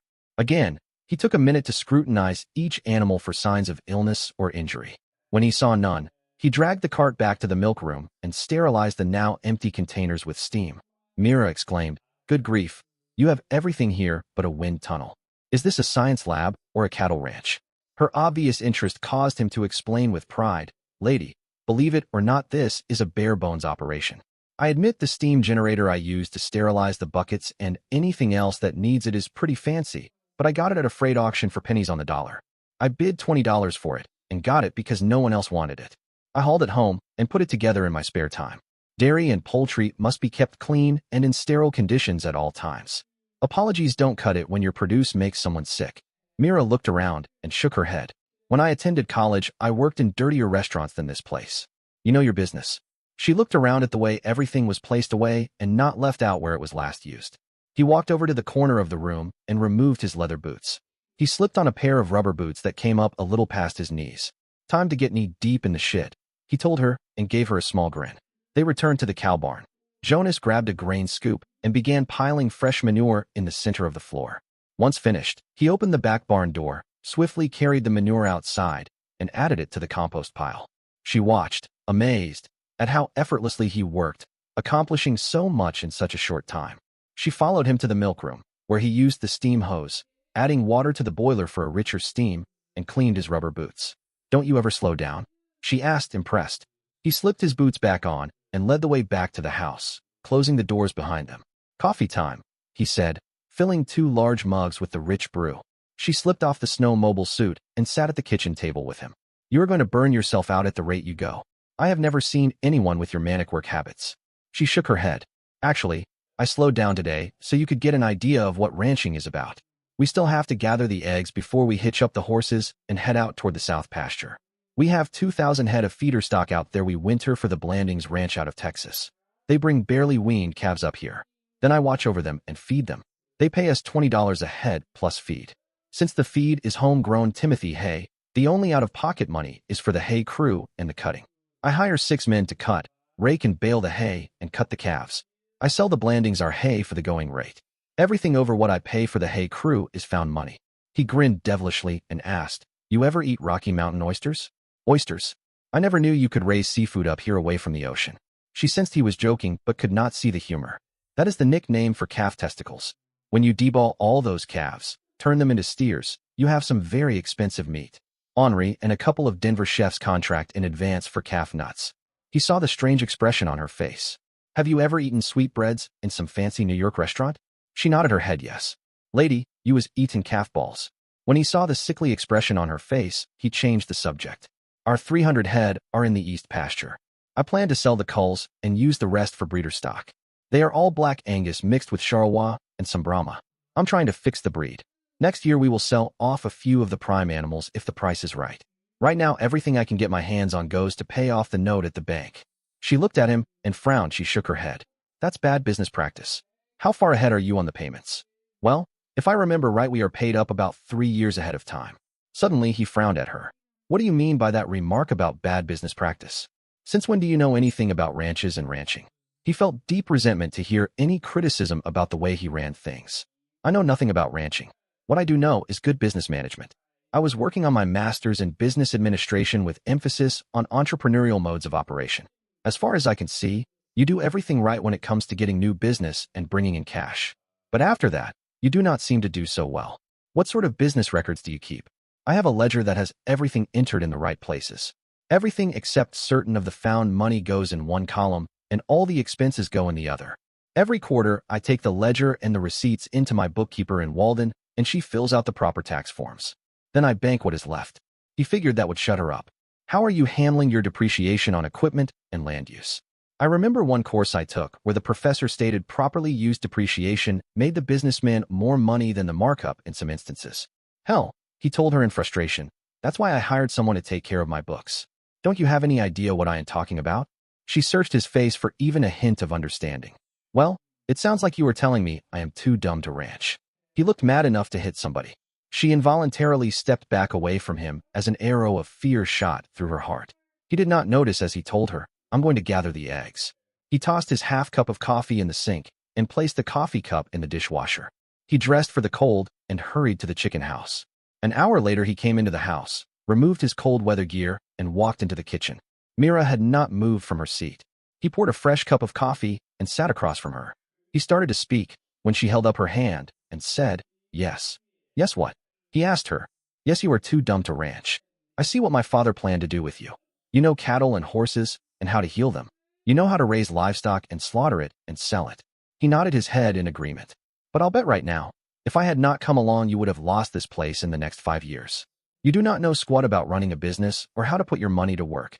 If you weren't able to do the work of 5 men, you would already have lost this place, and I would still be trying to get away from that maniac. Now you can either get mad at me and tell me to shut up, or you can open your mind and learn." Slowly, he raised the cup to his lips, drank one swallow of the hot liquid, and set the cup back down. "Fine. Tell me this great game plan that will save me from myself." She remembered a remark he made about found money. She asked him, "How much found money do you have hidden away?" He looked at her suspiciously. "Why? Money sitting in a fruit jar in the closet doesn't bring interest. Money wisely invested is old age security." She smiled at him. "How did you know about the fruit jars? You've been snooping?" His features clouded up again. "No, dear heart. You just look like a fruit jar kind of guy. You believe hard work cures all business ills. That is 1/3 of the equation. To go out and get new business is 1/3, and how you manage the business after you get it is the other third. This evening I want you to go over the books with me. Let's see what you have." "I can't," he told her defensively. "I won't put anything in the ledger until late January or early February, when I bring it all into Thelma. Right now all I got are envelopes full of receipts." He shrugged and pulled the wad of bills out of his pocket. "What is that?" she asked. "Found money," he shrugged. "I won't have a clean fruit jar until we eat up the rest of the mayonnaise. Stick it in a drawer somewhere. After we get back from our trip to feed cows, we are going to have a very serious discussion." She shook her head and added in an exasperated voice, "How you managed to stay afloat this long, I'll never know. Get dressed for the weather," he told her and gave her a curt gesture. "Let's get going." While she got her snowmobile suit on, he made a fresh pot of coffee and filled a big thermos with it. He slipped on his gear and led the way outside, stopping long enough to grab a .44 caliber rifle off the wall. He slipped a handful of shells in his parka pocket and led the way to the horse corral. She watched as he performed what to her looked like magic with a lariat. He formed a small loop, tossed it side hand at the head of a horse, and drew the animal to him as the loop slipped over the animal's head. "Hold on to his halter," he told Mira. She nervously held onto the horse's halter while he roped the second horse just as easy. He led his horse toward the barn while she followed with the other one. 10 minutes later, the horses were hitched to the heavy flat stake side wagon on skis. The team plodded along at a walk, guided in a southerly direction. Jonas turned to look at Mira. "It will take us an hour to get to the first hay bales, so why don't you fill me in on why I am so stupid? I think I have done pretty well, considering what I had when I started." She looked him in the eyes, smiled slightly, and took a deep breath as she looked down toward her lap. She looked back up and told him in simple terms, "You are a great rancher and a terrible businessman. You have taken some very stupid chances to avoid paying taxes. If you used your brains, you could report all that money, pay the taxes, such as they would be, and then use the money make you more money and come out even further ahead. Do you understand?" His eyes narrowed. He frowned and shook his head. There, did she see a glimmer of uncertainty in his eyes? She saw it again as he answered, "No, I don't have a single clue to what you are talking about. To start with, we incorporate the ranch. You are president and operations manager. I am vice president and secretary-treasurer. If the natural gas is sold, we spin it off into another corporation as a subsidiary of the parent corporation. The same thing goes for any mining operations or oil. It will take an in-house CPA, eventually, to keep track of everything. Do you understand what I have tried to tell you?" She searched his face for a hint he understood at least a part of what he was telling him. Slowly he shook his head. "It sounds to me as if you were playing a numbers game like the supply sergeants and the warrant officers used to do. They would requisition supplies for men who had been transferred elsewhere, or Kia. Then after the requests went through, the transfer records were sent through channels. We never lacked for equipment." He smiled as he remembered the chicanery of those who kept him supplied in the field. What they did was illegal and probably could have gotten them in a lot of trouble if they had been found out. What I propose to do is legal and makes us money as well. As a general rule, never break a law. It costs more to get you out of trouble than you would realize from cutting corners. "Let me think," he told her. They rode the rest of the way into the stored hay in silence. Once again, His strength and agility amazed her. Jonas stood up on the wagon seat, crawled up the side of the stacked bales, and held on with one hand while he jerked 2 hay bales down onto the bed of the wagon. Snow flew from the bales when they landed. He pulled himself over and grabbed one bale and dropped it in the wagon. Then she saw what he had done. He had begun to create a series of steps up the side of the hay in order to get to the top with the least amount of effort. It amazed her all over again how he seemed to have planned each movement, so he was where he ought to be to begin the next step of his task at hand. He dropped down onto the wagon and stacked the first bales tight against the front of the wagon bed. He dragged and stacked hay until at last he told her, "This is about all the horses can pull." As he hopped back down onto the seat, he shook the reins and urged the horses forward. A mile away from the stack, they came to a gate.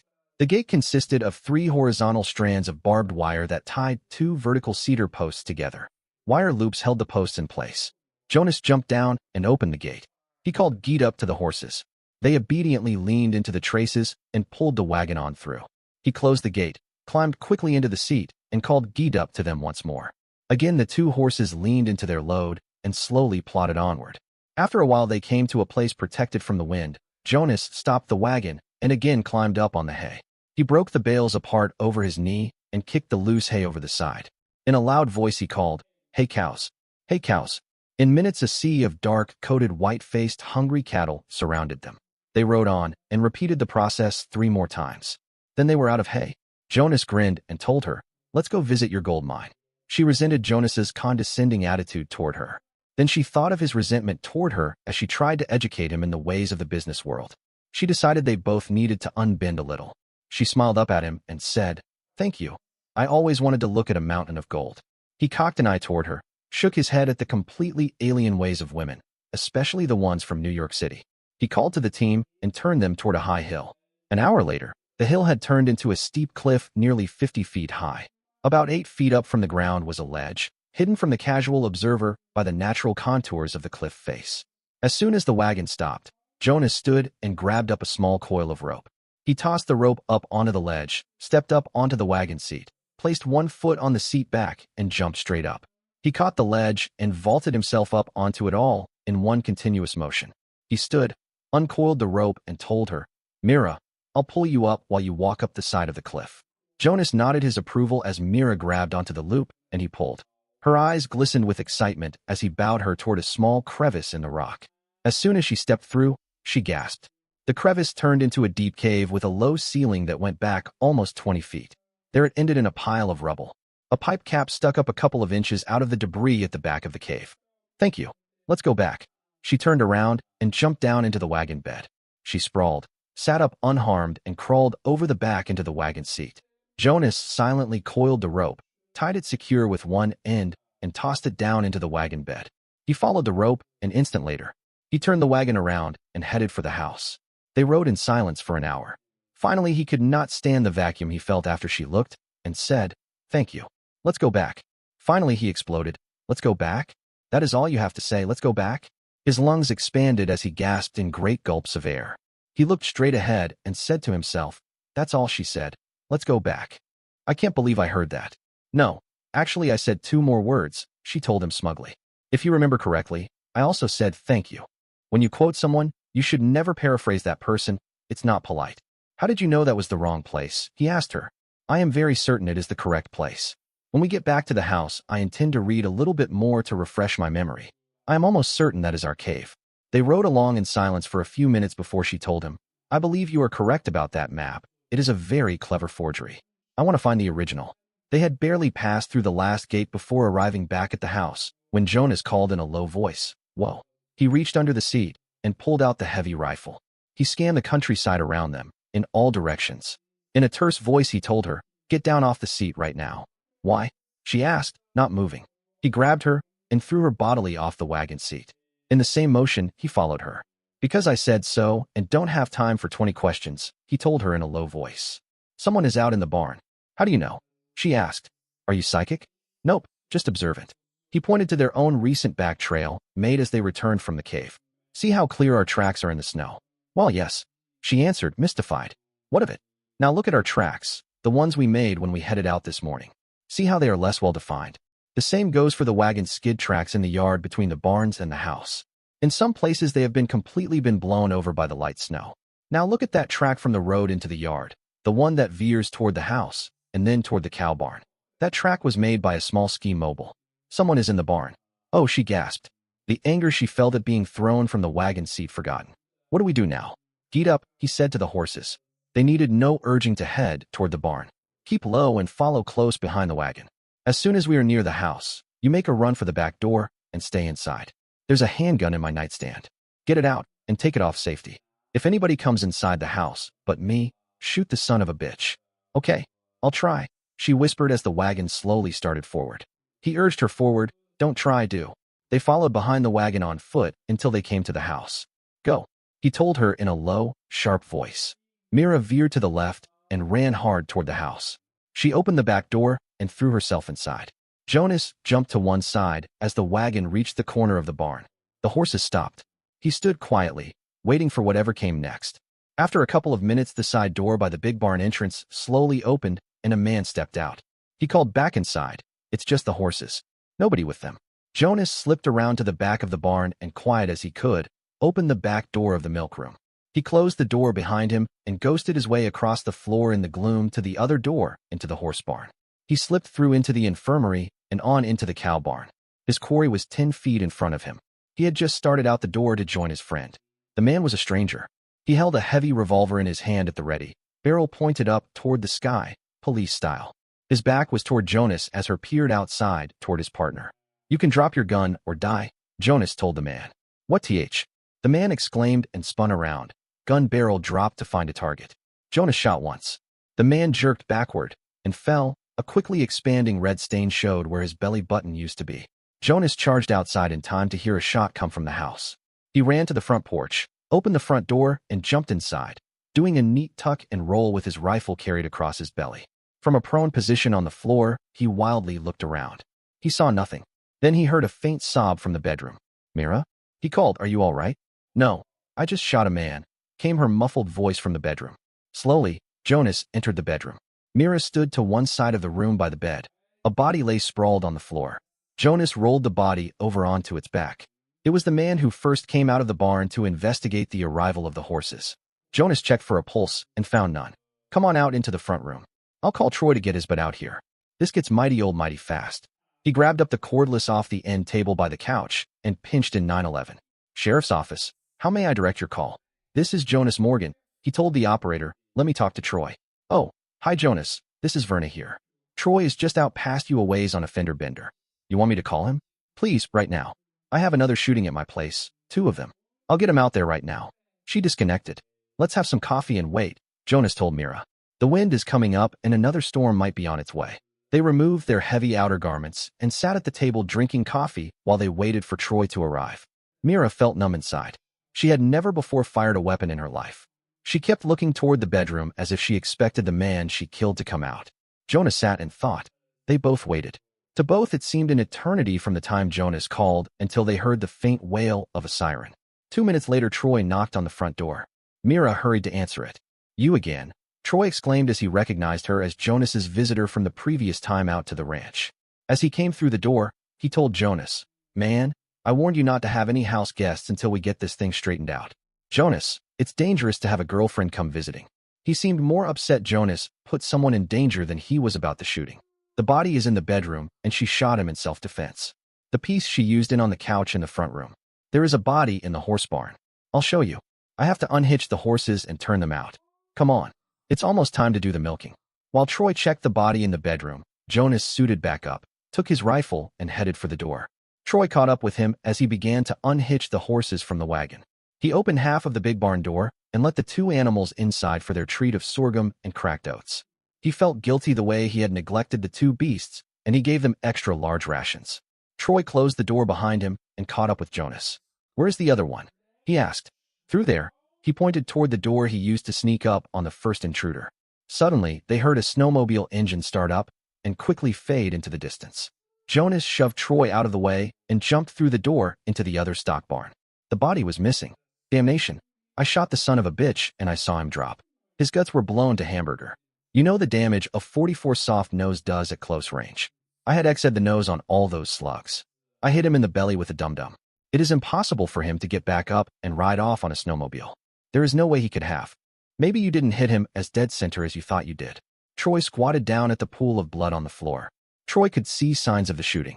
The amount of pooled blood indicated the victim had either bled out or came close to it. I have to cover that blood before I let the milk cows in, Jonas told him. He grabbed a heavy blanket off the wall and covered the grisly remains of the shooting. Wait, this is a crime scene. You can't disturb it. Troy, I have some cows hurting to be milked. Now either give me a hand or get out of the way. Jonas hurried to the door into the feeder lot and let the cows in. While they crowded each other to find their own personal stalls, Jonas quickly dumped out the rations and locked the stanchions. He hurried into the milk room and came back with the necessary empty buckets. Troy took the bucket offered him and squatted down beside the cow at the farthest end of the line from Jonas. Nothing was said until Jonas finished stripping the last of the milk out of the last cow. He carried 2 buckets in and started the cream separator. As the cream was separated from the milk, Troy carried in the other 2. Then the small radio on his collar came to life. Troy, come in. Troy hurried outside to his prowl car and called in. A minute later, he hurried back into the milk room. You aren't going to believe this, but somebody on a snowmobile just crashed head-on into the emergency vehicle answering the call out here. He had a dead body tied over the back. Said body had a hole in it big enough to stick a fist in. I believe we just solved the mystery of the disappearing body. I told you I finalized the son of a bitch, Jonas said. We need to find out who they were. Did the one who rammed the emergency vehicle survive? Jonas asked.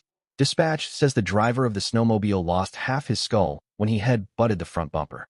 Troy took a deep breath. Look, Jonas, I don't make it a habit of interfering with a man's love life, but you better send your girlfriend home. This place is as dangerous as the target end of a firing range. My name is Mira Ford and I stay. I own a part of this ranch, and it is now my home, came her voice from the outside door. I just killed a man to protect myself and my home. I'm not going anywhere. Why in hell didn't you tell me? Troy demanded. He turned toward Mira. What do you know about what has been happening? I went back into the bedroom and looked at the one in the bedroom. I recognized him. He is one of the bunch Barry ran with. You get on your police radio and ask someone if the dead 2 that ran into the ambulance don't have New York police ID. Well, I was already informed they both have New York identities, and the one who was shot is one of the fugitives the FBI is looking for. I would be willing to bet the one in the house is also wanted. You can probably figure on a visit from the feds before long. They seemed very anxious to talk to one of these clowns alive. Troy emphasized the word alive. He continued, you 2 have put the bad guys on the endangered species list. He laughed. Not that I'm complaining, mind you. Hell, Jonas, you are doing my work for me, and I still get paid for it. Look, Jonas said, changing the subject, Mira and I have to go into town to get a few things. With the emergency vehicle out of order, you want us to take the body in the house in with us? I can't authorize that, Jonas. There is supposed to be a state vehicle on its way with a forensics crew. We have to wait for them before we can go any place. Mira, why don't you and Troy go inside while I gather the eggs and feed the rest of the livestock? There's no use in you 2 getting any colder. Troy nodded and followed Mira into the house. Jonas finished the outside chores and returned to the house with a dozen eggs. As he arranged them in the egg tray, Mira laughed. Why is it your eggs taste so much better than the eggs I bought in the stores back east? The chicken's diet for one thing, Jonas answered. Again his pride showed in his voice. When chickens are grown and raised in captivity, cooped up all their lives and never allowed out of their small cages to run, certain bodily wastes are not completely eliminated. Our chickens are free-range raised except in the wintertime when I grain feed them. This gives them a better diet than the so-called scientific diet made from beef guts and whatever else is mixed into their rations, including the waste parts of already slaughtered chickens. Also, these eggs are fresher than you can buy in stores. Every egg our chickens lay is sold before I gather it. The store in Walden pays me better than wholesale for our eggs. If we go into meat chickens, it will be the same. The eggs have been the source of my beer money. Troy had noticed the our chickens remark and looked at Jonas, then Mira a little closer. He thought he saw something between them. His musings were cut short when a state emergency vehicle drove into the yard and parked. Jonas hurried to open the door. As the paramedics entered, another vehicle, a heavy SUV, drove into the yard. 3 men and a woman got out and hurried to the house. Before they could identify themselves, Jonas pointed, the body is in the bedroom. The newcomers went to the bedroom. Seconds later, the paramedics carried the body out and drove off. The oldest for the 4, a man close to 50 years of age, approached Troy. Talk to me, deputy, he said in a quiet voice. Not much to report, Troy told him. The 2 dead men tried to ambush Jonas here and weren't up to the job. They are both wanted by the FBI on felony charges. There was a 3rd man with the dead pair. He got away with 1 body, the one shot in the barn. Yeah, I caught that one on the radio. That would be the snowmobile that went head-on into the county ambulance. The woman in the group stepped forward. I was wondering if you could tell us why so many baddies out of New York City keep showing up around here. What are they after? She looked back and forth between Mira and Jonas with suspicion. As near as I can figure out, it is about buried treasure. Jonas told them of the local legends and Captain Ford and the missing map. Mira noted he never once mentioned a map had been found. A half hour later, the four left. Troy told Jonas, I'm on my way. What do you want to do about the wrecked snowmobile? I'll have to make payments, Jonas, but you know I'm good for it. Jonas smiled at his friend. I have $100 deductible on my insurance. Make certain the accident report says an unidentified person rammed the machine into the stone wall and left on foot. Also state in the report there were no witnesses. When the insurance company comes around and brings me a check, you cover the $50 and call it even. He turned to Mira. Get warm clothes on. We're going into Walden to make a few purchases. He watched Troy go out the front door, then began to suit up. We'll take your Jeep. I want to get it winterized, put on new rubber and chains. I also want to see if a friend of mine might have a decent rifle and a smaller handgun for you. What do I need 2 guns for? I never shot a gun before in my life. She stared at him as if he were speaking a foreign language. Yes, you have. He contradicted her. No, I have not. I'm afraid of guns. He looked at her with exasperation and demanded in a testy voice. What did you kill that fool with today? A spit wad. Oh, well, that one didn't count. Besides, I closed my eyes. All the time they talked, she kept shaking her head no. Troy looked hard at Mira and said, I'm out of here. He hurried out the door. With exaggerated patience, Jonas explained, Mira, those people are after you. They want that map. They want you. They prefer you alive, but it appears they want you any way they can get you. That map is a fake and they want it. Why? What is hidden on a fake map important enough they are willing to kill for it? His eyes lit up. A look of excitement replaced the look of worry. Get dressed for the cold. We are going to town. Bring that money I gave you earlier. Hurry. Are you crazy? What are you talking about? She looked at him in alarm. Tell me what's going on. Hurry up and go put a parka on. Bring the map with you. He threw his own parka back on and hurried out to start the Ford. The engine would barely turn over. Jonas returned inside the house and brought out a 2-bulb heat lamp. He stuck the lamp up under the oil pan and turned it on. 10 minutes later, he tried the engine again. It started right up. He removed the heat lamp, turned it off, and replaced it in the house. Come on, he said. After the engine warmed up to operating temperature, he put the car in gear and backed away from the house. The 4-wheel drive slipped and slid a little, then straightened out and accessed the already driven over snow. Jonas was careful as he drove toward the road. He stayed along the side of the road all the way into Walden. They met no one, and no one passed them. Their first stop was the garage. A man in greasy overalls came to the door to greet them. Jonas, he nodded to Mira. What can I do for you folks? Open the big door and let me drive inside. I want 5 new snow tires. Balance them and give me a set of chains. Change the oil, plugs, and coolant. Tune it. We're going over to the Emporium and get a few things from Simon. The man nodded. He hurried to open the big roll-up door while Jonas restarted the Jeep. The Emporium was across the street and down a half block. An older, somewhere in his 60s man hurried to greet them as they entered. Jonas, come right in. Please buy something. Business is so bad, even the shoplifters have started to go elsewhere. I'm so close to closing my doors forever you would not believe it. Simon, ever since I first started to come in here, you have been about ready to close your doors forever. You sold me my first new pair of boots on credit when I was 14 and my first Stetson a year later. You will close your doors at the same time as the second coming of Christ. Jonas, don't you talk to this poor man like that. Running a business, even a small business like this, is no easy task. Mira did not like the way Jonas talked to this old man. Where did you find such a rarity as this beautiful one? She is as a rose in the desert surrounded by cactus. This one. Brains, beauty, and spirit. Rose in the desert, my butt. You meant a rose in the middle of a bunch of pricks. I know you, Simon Feldman. Take your bull down the road, or I'll tell Mora you have been hitting on the female customers. Jonas looked down at the old man affectionately. Well, just so he doesn't start hitting on the male customers, I'll let the old capon try to crow like a rooster, came a female voice from the back of the store. An attractive woman in her late 50s came out and hugged Jonas. You get more beautiful every time I see you. Mora, leave this old fart and run off with me, Jonas greeted her. She looked at Mira, assessing her closely. And who is this, Jonas?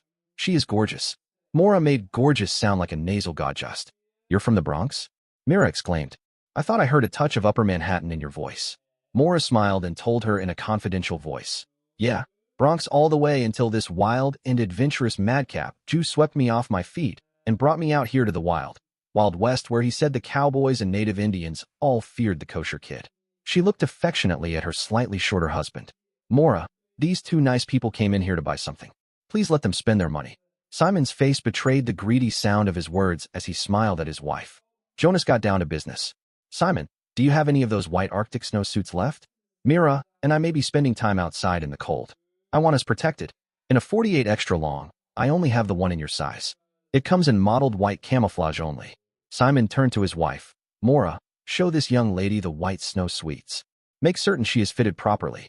But, Mira tried to protest as Mora led her away toward the back of the store. She looked at Jonas and shrugged.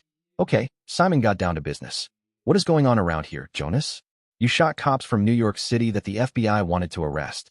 You came in here with a beautiful girl that can only be the one those cops were looking for. Oh man, I don't know where to start. You know one of that bunch killed Harold when I sent him out to watch things at my place.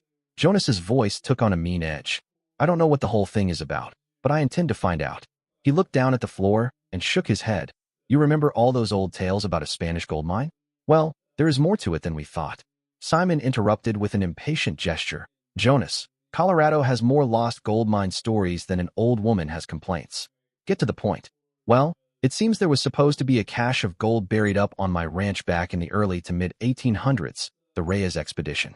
The gold may have been mined locally. I have a map on a piece of very old parchment. It shows a cave where the gold is supposed to be. He stopped and stared hard at his friend. We found the cave. So, and what about the gold? The mocking grin on Simon's face said he did not believe Jonas found any gold. We did not have time to go looking for any gold. I had to get back to do the milking and other chores. Jonas saw Simon's grin. Well, you know me. Chores always come first, he said in a defensive voice. Well, at least you haven't gone gold crazy. The old man peered hard up into Jonas's eyes. Okay, tell me the rest. You left something out. Like why you described the map as being on old parchment, rather than an old map on parchment, for instance. So tell the rest of the story. He folded his arms and waited. Jonas took a deep breath and continued. The damned map was printed with a laser printer. The thing looks real as hell, and we even found the cave it showed. We know that much is real. So why go to that much trouble unless you want authentic? Suppose 200-year-old laser-printed treasure maps are not quite authentic. I think there is a hidden message on that parchment or a map in invisible ink or something. On the other hand, with what I have learned about Myra's dad, it might be some sort of big con he started and then died before he could finish it. He was my captain and a damned fine officer. Yesterday, I learned he was on the run from the law and joined the army to get away. Even there, he had a couple of cons going on. Jonas looked Simon straight in the eyes and said, right now, about the only two people in this world I trust are you and Mora. What about me, Jonas? Mira asked in a hurt voice. She had come back and stood listening to the two men talk. Don't take this wrong, but I don't know you. You can't build a lifetime of trust in just a couple of days. All I know about you is what you have told me. How much of it is true? I have no way of knowing. Right now I can tell you I won't harm you or try to cheat you. But do you know if what I just said is true? Yes, she exploded. I go with what I feel inside, and that is to trust you. Before you get too carried away, remember what you told me about your father. You knew him a long time. Jonas felt like he was talking into a great void with no one listening. He relented slightly. I do trust you a little. I trusted you not to shoot me with my own piece. But Mira, before I place my whole trust in you, I have to know you a lot better. You want pretty words, head back to the East Coast. You will get nothing but straight talk from me. Okay. Reluctantly, she nodded her head yes. Suddenly, she blurted out, if it would do any good, I would burn that damned map and everything to do with it. I finally met a real man, and he won't trust me. She stopped, startled at her own words, and slapped her hand to her mouth as if Top stopped the words from coming out. The words she had already spoken. Trust her, Jonas, trust her. I feel she has a good heart. Mora placed an arm around Myra's shoulders and hugged. Simon broke the thick silence. I got a suit in your size. What else you need, boy?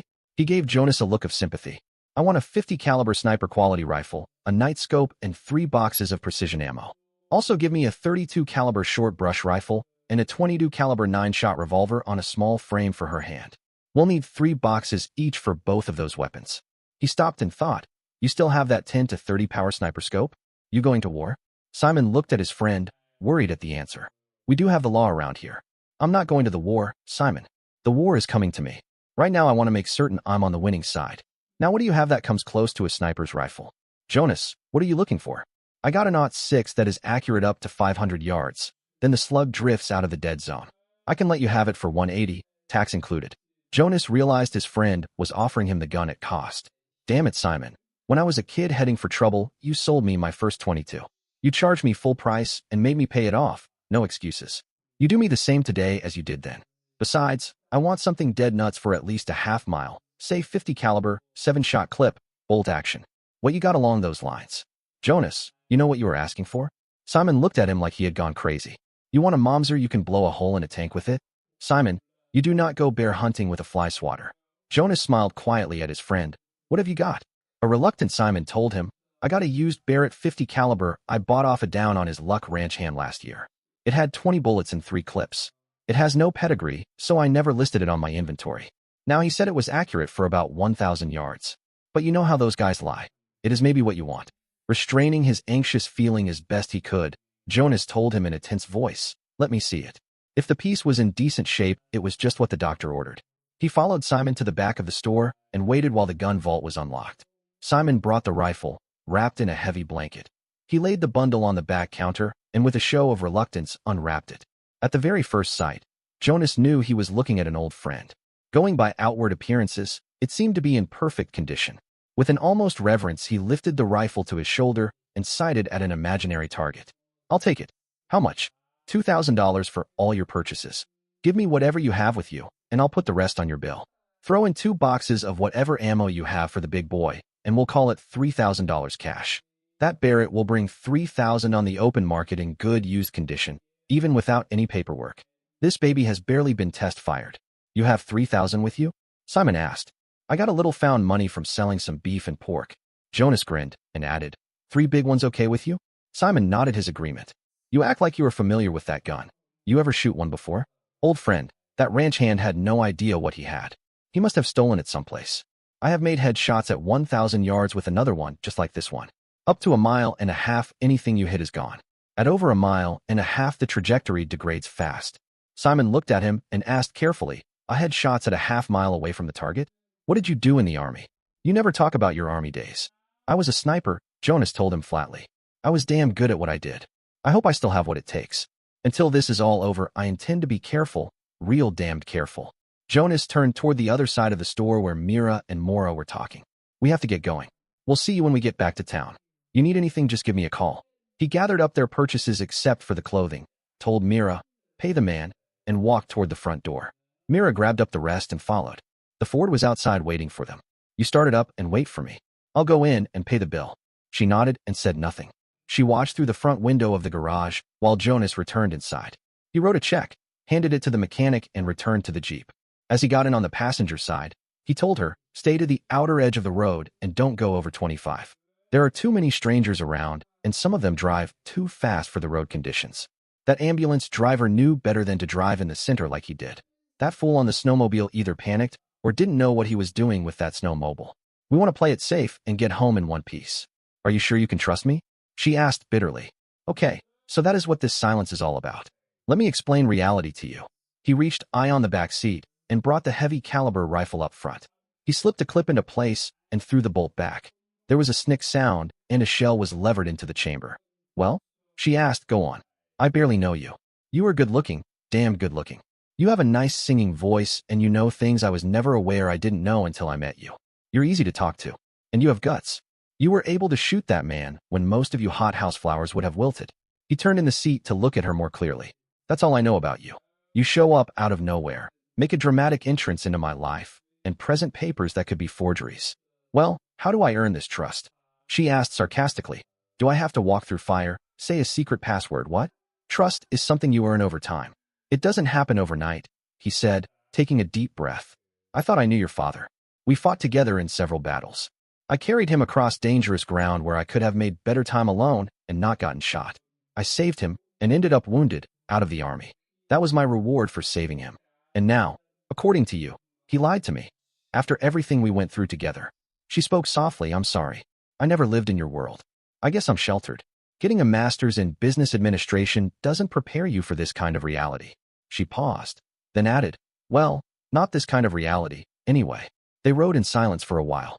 Suddenly, he patted her on the inner thigh. She flinched, and the car veered sharply. He immediately pulled his hand back as if it had been burned.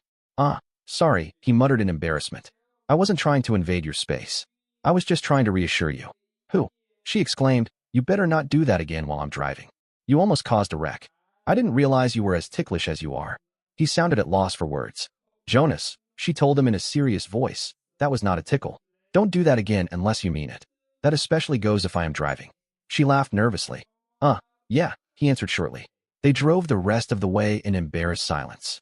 As they came to the driveway from the road to the house, Jonas told her, stop. Let me go ahead and look around. If you hear any shooting, even one shot, get the hell out of here and go back to town and get hold of Troy. Then go stay with Simon and Maura. She nodded and didn't answer. Jonas opened the door on his side and slid out. He carried his new rifle chest high in a horizontal grip as he waded through the snow. He slipped into the cattle barn, cut through to the shop and out again. Silent as a wraith, he slipped through the snow, looking for freshly made tracks not drifted in by the wind. He nudged open the back door with his foot and searched the house. Then, after the search was complete, Jonas stepped out on the porch. He waved for Mira to come in and re-entered the house. Jonas added another split log to the fireplace and waited. Mira entered through the front door, her arms full of purchases from town.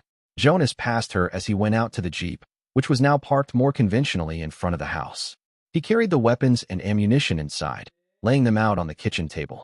Mira removed her outer clothing and stood in front of the fire in her jeans and a simple t-shirt. Jonas hung his parka and thermal pants on hooks by the door and stood in his thermal underwear bottoms. Once again, she admired his solid frame. She laughed and called into the kitchen, God, you're so meticulous. Even your muscles are perfectly aligned. He snorted and shook his head at her comment, then told her, get in here. I want to give you your first lesson in gun care. Lesson 1. If you shoot it, you clean it.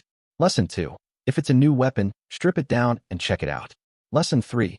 Know your weapon. What happened to Lesson 2? She asked. In the way things are now, there is no time for any Lesson 2s. You either learn Lesson 1 or you die, he told her in a flat voice with no inflection at all. For the next hour, he showed her how to take her rifle and handgun apart and reassemble them. Tomorrow we start shooting lessons. You ever shoot before? No, I hate guns. I stayed away from them, far away from them, all my life. She shook her head and added, it seems I have to learn about them to stay alive, so I'll learn. But I will not learn to like them. Jonas smiled and nodded his approval. Good thinking. Gun nuts are crazy. Guns are tools, nothing more and nothing less. He laughed. Did you know the most conservative people you could ever hope to meet are the members of the NRA? They take their shooting serious, real serious. They also take gun safety and gun courtesy just as serious. I don't care anything about a lot of the sports shooting events. They never did interest me. A haunted look came to his eyes and passed as he added, I saw too much shooting already. He put the gun kits away and headed for the bedroom. He undressed and crawled under the covers, falling asleep almost immediately. In the middle of the night, he felt the bed shift. He bolted upright, ready for anything, until he saw it was Mira. I'm scared, she whispered. He shook his head, thinking to himself, this is unreal, and lay back down, trying to go back to sleep. The next morning, he woke up at his usual time, but something was different. Mira was pressed against his back, and he could feel an overwhelming sense of discomfort. Using all his willpower, he quietly slipped out of bed and headed to the bathroom. The cold shower woke him up, but it didn't exactly help with the discomfort. He muttered to himself as he dried off, feeling like it wasn't working. Quietly, he dressed in his thermals and gently shook her shoulder. Time to get up, he said softly. The bathroom's free. After adding more wood to the fireplace and securing the metal screen, he moved into the kitchen to start breakfast and set the table. He realized how much he enjoyed having someone else around. It felt good. For the first time, he thought of Mira as someone he might want to get to know better. She entered the kitchen in her new thermals. Hi, she said, a soft blush coloring her cheeks. Thank you. Most guys would have tried something last night. I realized you meant what you said, he replied, offering a warm smile. I don't take advantage. Not that I didn't want to, I sure did. But until you tell me otherwise, I'll respect your boundaries. Different, she said softly and looked at the floor. Well, damn. He gave a half laugh. You picked a bad time to tell me something different. We have chores that need to come first. He thought for a moment, then decided not to correct himself. He gestured toward her usual chair and said, sit. She sat and watched him finish preparing breakfast. The scrambled eggs were light and fluffy, the hash browns lightly seasoned with a touch of cayenne, salt, and pepper. The breakfast steaks were perfectly cooked, medium rare, broiled over a small grill. Dig in, he told her. Today, you're going to learn about milking and gathering eggs. He took a bite of meat and began chewing. You cook like a chef and are good-looking too, she told him, grinning. What more could a maiden wish for? I'll take that as a joke, he told her and turned on his food once more. His ears had turned red. "Jonas, this is no joke. I am attracted to you. You are strong, steady, and handsome in a tough Mickey Rourke sort of way. Also, you don't go out of your way to play the macho role with me. I am very much attracted to you. Like you told me once, you can take that to the bank and cash it." Jonas cut her off. "Let's continue this interesting conversation after the work is done." He rose and placed his dishes in the dishwasher and went into the living room to finish dressing. She hurried to eat the rest of the food on her plate and placed her dishes in the dishwasher and turned it on. She joined him. The wind blew in soft gusts, raising a mist of powdered snow that softened the appearance of the outbuildings. Jonas went first, carrying his .45 caliber bolt-action rifle. Although he did not expect trouble, he wanted to be prepared. The morning went fast as he helped her milk her first cow. She laughed at the antics of the chickens when they went to the milk trough to get their share of the skim milk. The hogs were another source of amazement and amusement. "Enjoy it while you can," Jonas told her. "After the new wears off, it becomes work. Until we have a couple of hired hands or so, the ranch comes first, no matter what. You try go to bed at 9 every evening, no matter what is on television or how much fun you are having at the time. You get up at 4:30 every morning, no matter how bad your hangover. That is why I drink very little, just a few beers now and then." "Well, if it is as bad as all that, why do you ranch?" Mira asked crossly. His call to reality irked her. "Because it is the only life I can imagine for me.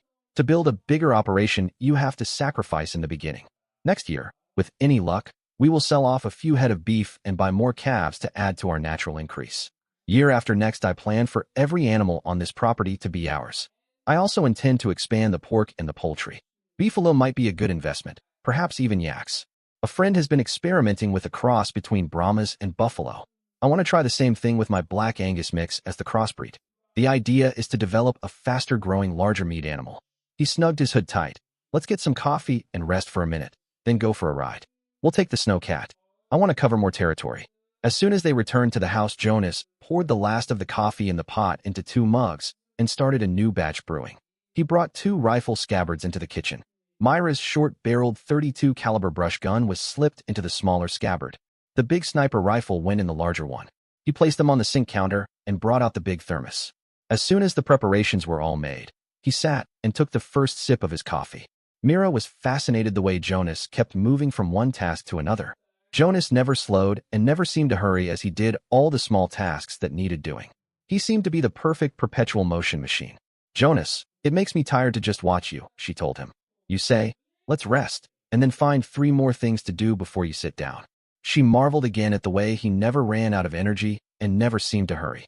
"Actually, if it had not been for all the trouble those clowns brought down on me, this would be a pretty slack time of year. There is one thing I forgot to tell you, though. This ranch is actually 2 ranches separated by a 50 feet wide finger of land that belongs to some California cattle outfit. They have been trying to make me pay dearly to get that little slice. I won't pay them, and they have threatened to sue me because I keep trespassing when I bring my cattle across. They even tried to fence me off once, so I drove the cattle through their fine new fence. What they really want is half of our South Ranch. Half of it is fair graze in the summer, and I get 2 cuttings of hay off of the other half of it. All told, we own 4,000 acres of land. Part of the South Ranch is limited use land. We own it, we pay taxes on it, and I filed the homestead rights on it. But we can only use it for graze. Every acre of the home ranch, that's this parcel of land, is all ours.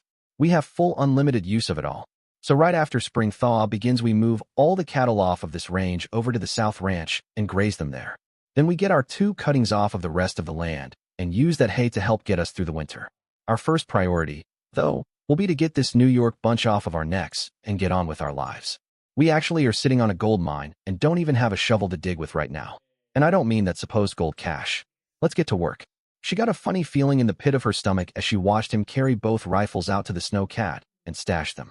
She wondered to herself how much of the danger he anticipated was real and how much was exaggerated or imagined. Then she remembered the man she shot yesterday. God, this is like living in a nightmare. Why won't they just go away and leave us alone? She knew the answer. She and Jonas had something the others wanted. The fact she did not know what it was made it all the worse. Right then, if Mira had known what the people who were hounding her and Jonas wanted, she would have given it to them. She hurried to climb up in the small snowcat and sit in the passenger seat. As soon as Mira was in and secure, he engaged the clutch and they began to move.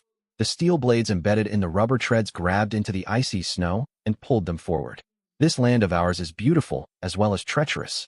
Take nothing for granted and keep a sharp watch out. She nodded without answering and looked out at the world of snow and ice and shadows of trees. The overcast sky brought a gloom to everything that seemed vaguely threatening to Mira. It is a gray and white world, all dead and still. She repeated the thought to herself, a gray and white world, all dead and still. She shuddered at the bleakness of her thoughts. As if to contradict her dark thoughts, Jonas said, "Look over there. See that elk? He has been feeding pretty good. There's still plenty of grass under the snow for him to be in that good of shape." He steered toward the big animal.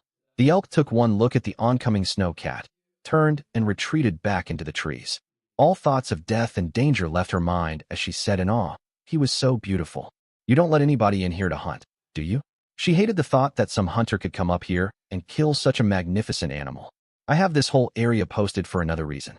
Damned hunters kill anything that moves. They shoot cattle, horses, and each other. If the bushes move, they shoot and get all sorry when it wasn't what they thought." Mira was not too certain he was joking or not. "You're putting me on, aren't you?"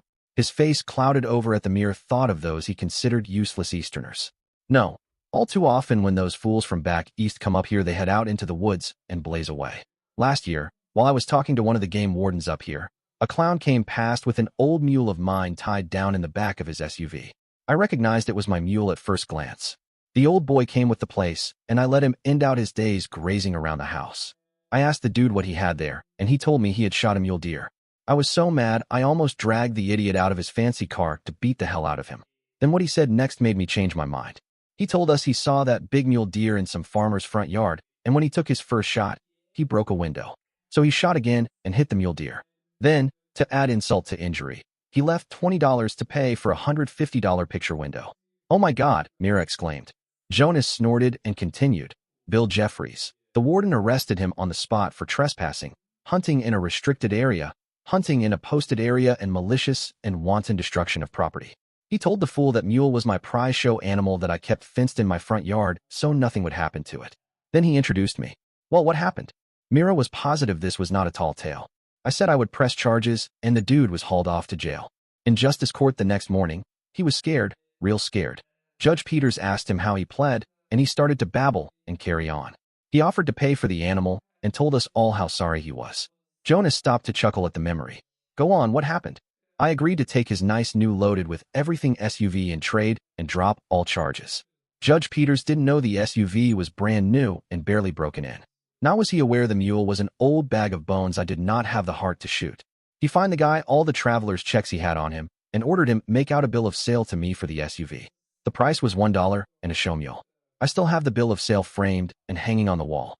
That is one trophy I don't want to lose." "Well, where's the SUV?" she asked. "I didn't see one anywhere since I have been here." "You were sitting in it. I traded it for this snowcat and a snowmobile. I got the snowcat and 2 snowmobiles.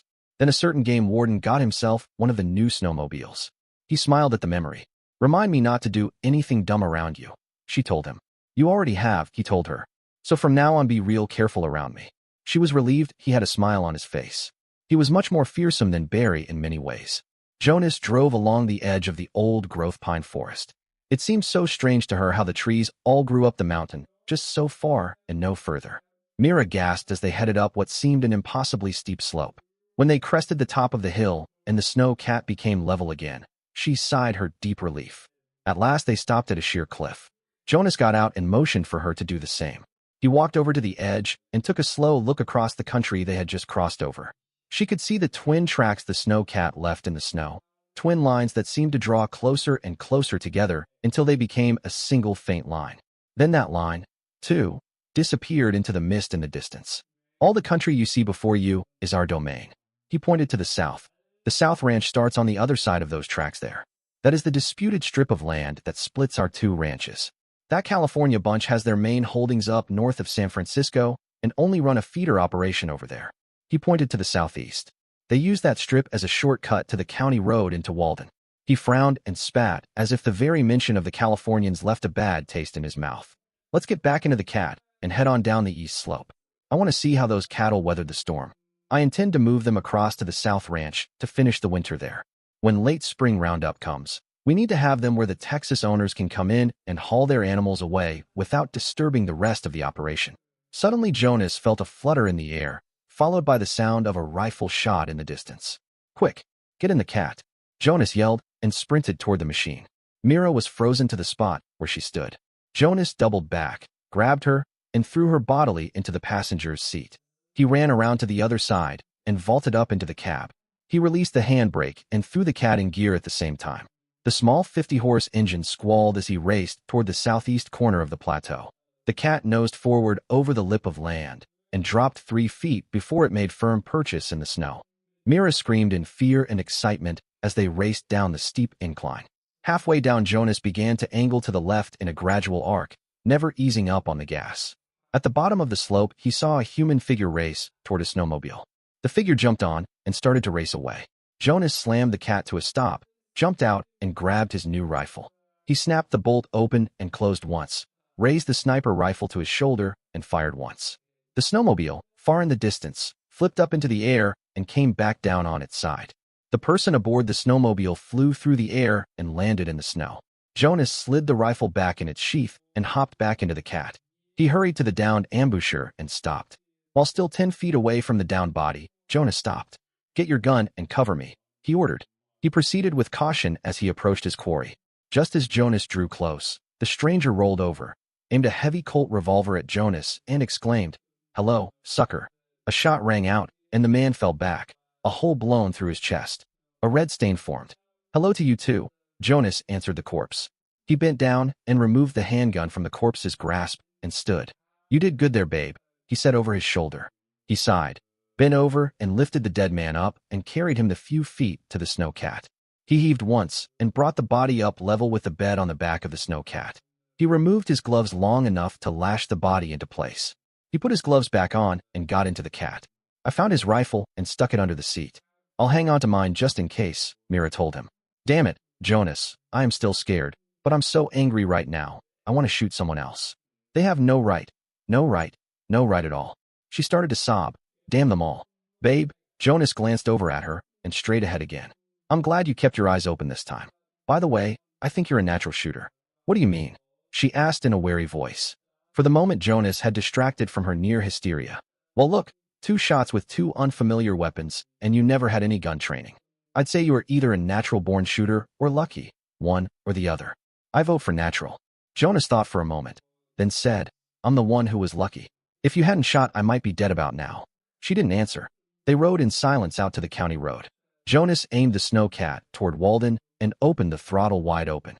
As they got close to town, passers-by saw the grisly load and turned around to follow. Jonas called the sheriff's office on his cell phone and told the dispatcher what he was bringing into them. Troy and another deputy were waiting for them when they pulled up. "Jonas, the FBI has already been called in. This is just too much for us to handle. Bring your weapons and come on inside. The 2 agents who have been assigned to handle the case are in the office. Bring your weapons and come on in," he repeated. Jonas nodded and turned back to the snowcat. He lifted out the 3 rifles. "You bring the handguns, babe," he told Mira. She quietly nodded and retrieved the attacker's Colt and the small handgun Jonas bought her the previous evening. Troy led the way back to an office where 2 strangers sat inside waiting. One jumped up in alarm as Jonas entered carrying the weapons. He deposited the 3 rifles on the desk one at a time. "This," he said, holding up a .30-06, "is what the dead one out there tried to snipe at us with." He hefted up Myra's small brush rifle. "This is the one Mira shot him with when he tried to shoot me with this." He took the large revolver from Mira and laid it on the desk. "She got him with 1 hip shot at 10 feet. Now this is the one I shot the dead man's snowmobile with to prevent him from escaping. 1 shot at about 3/8 of a mile right through the engine." "Bull!" exclaimed one of the 2 strangers. "Why don't you drop the 'aw shucks' attitude and tell us what really happened?" Mira snarled. "You, Dumbo, are you supposed to be the mean a-hole? Then you must be the nice one we are supposed to confide in, right?" Jonas was surprised at her language. He said nothing, waiting for the response from the other agent. "Actually, Miss Ford, I'm the tougher one. We don't have any soft types around here. Now let's get to the point. What really happened out there? Shots through a snowmobile engine from half a mile? That doesn't add up unless you had that big rifle." He nodded toward the Barrett, set on a tripod with a serious scope. "Even then, hitting a moving target at nearly 1,000 yards is hard to believe. I could make that shot at a mile with a tripod and that setup," Jonas said, his smile cold. "Nobody challenges me around here. I'm that good. Your people tried to recruit me after Afghanistan." Silence fell. Then Troy cut in, dryly. "Now that we're done measuring egos, can we get back to the real issue?" Mira smirked. "Oh, no doubt Jonas wins. These 2 just like to act bigger than they are." Jonas chuckled. catching himself before it turned into full laughter. Troy's right. Let's wrap this up. He faced the agents. Want me to take you to the site? We better move. I've got cows to milk and chores to handle. You'll go when we say, the so-called tough agent pushed again. I'm not impressed with your tough guy routine. Jonas turned to Troy. Head over to Buckhorn and ask Ed to send someone to handle the milking. I might be held up. Mira, go with him. Then, back to the agents, his voice calm but sharp. Careful where you go swinging your weight around. This isn't a game. As Mira turned to leave, the other agent grabbed her shoulder. No, you don't. You stay here until... His voice was cut short as Jonas grabbed his larynx and squeezed. As the man let go of Mira, Jonas spun him around to act as a shield between him and the other agent who had started to draw his sidearm. With a sharp shove, Jonas pushed the one agent into the other, so both agents ended up in a pile on the floor. He stepped on the one agent's wrist and jerked the automatic from his grasp. He aimed it between the agent's eyes. Do you know how close I am to blowing your brains all over your partner? Don't do it, man. One of them said. Jonas, Troy warned. Without looking behind him, Jonas said in a conversational tone of voice, put that cheap thing back in its holster, Troy. If I wanted these two dead, they would already be dead. Here, catch. He turned and tossed the government-issue handgun in an underhand throw to Troy. He turned back to the two FBI men. Now I will cooperate with you in any reasonable way I can. But both of you, can the bull and just do your job. Someone wants something from Mira and I. We don't know what it is, and we would like to find out what is they feel is worth so many attempts on our lives. He stood back and let them get up. What in hell are you? The agent without the injured throat asked. They both looked at Jonas in something akin to horror. He had rung them through the ringer and was not breathing hard. Until then they considered themselves among the elite. I am a man who wants to be left in peace. I will fight for that right. I want to raise my cows, sell them, and hopefully, someday, raise my children. He looked at the pair. I am going to go pick up my lady, and we are going back to the ranch. If you have business with me, legitimate business that is, come out to the ranch. I'm going home. Jonas, how do you plan on getting there? Troy asked. One of the deputies tried to back your snowcat up, and the thing kicked off the right track. What did you do? Drive it off a cliff? Damn near, Jonas told him. You know the mesa are near my south ranch? Troy nodded warily. Well, I drove almost headfirst down off the southeast side after we got shot at. If you want to go out there, you can take the county road out to that strip of land and come straight in that way. Just follow the tracks and read the sign. Jonas turned and left. Nobody argued with him. He walked down the street to the Buckhorn. Mira and Ed were talking. At the other end of the bar, an extremely heavy woman sat on two bar stools, one under each cheek of her butt. Mira looked up, glanced at the woman, and then at Jonas. I see you weren't kidding. I'll do the cooking from now on. We'll eat lots of veggies. Jonas looked at her for a moment, puzzled at what she was talking about. Then he remembered he had told her a few of the local women needed two bar stools because of their dietary practices. We need to find a way home. The snow cat just got messed up. I drove it too hard off that plateau. What plateau is that, Jonas? Ed asked. Jonas explained about the shooting and his crazy ride down the slope in pursuit of the shooter. I know that place. I used to go elk hunting up near there before the game department closed it to hunters. Jonas, that is a 45-degree slope. You telling me you rode straight down that sucker? Jonas smiled. Well, I didn't feel I had much of a choice. He articulated each word with care. Someone took a shot at us. I did not know if there were others who had us in their sights, and I wasn't about to take a chance. Besides, there is enough back drag on the tracks on a snowcat to give me a little maneuverability. Just as soon as the slope flattened out some, I veered in a wide arc until I was running crossways with the slope. Then I stopped. The clown tried to shoot me, and Mira explained to him why he shouldn't. I have a fine partner here, Jonas told the bartender proudly.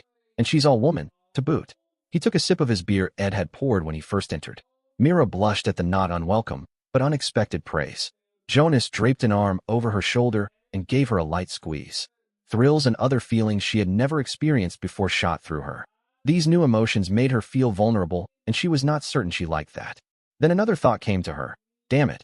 He makes me feel like I am more than a quickie piece. He makes me feel like a real woman, to be desired and cherished. He makes me feel I am someone of value. She fought the tears that tried to come and rubbed her face against his side. Jonas turned his head to look at her. I think we need to bring in some extra help, for sure. There is way too much going on right now to try to go it alone anymore. I wanted to hold off hiring somebody else until after I bought a few more calves at spring auction. Then I knew I'd have to hire someone. As it stands right now, if I got laid up, everything would come apart on us. Ed told Jonas. I planned to give Blaine Martin a few days' work while he tried to get something steady. They got a 3-year-old, and Blaine was let go by that California bunch next to you. You could get him and his wife reasonable, and Blaine is steady. Reasonable help is not loyal. I'll pay going wage and expect good work. Jonas looked at Mira. Okay with you? She looked back at him and nodded, surprised to be let in on the decision-making. When you see Blaine, tell him to come talk to us, Jonas told Ed. Ed looked toward the back storage room and yelled, Hey Blaine, come meet your new boss. Jonas blinked as the storage room door opened and a young man in his early 20s hurried to join them.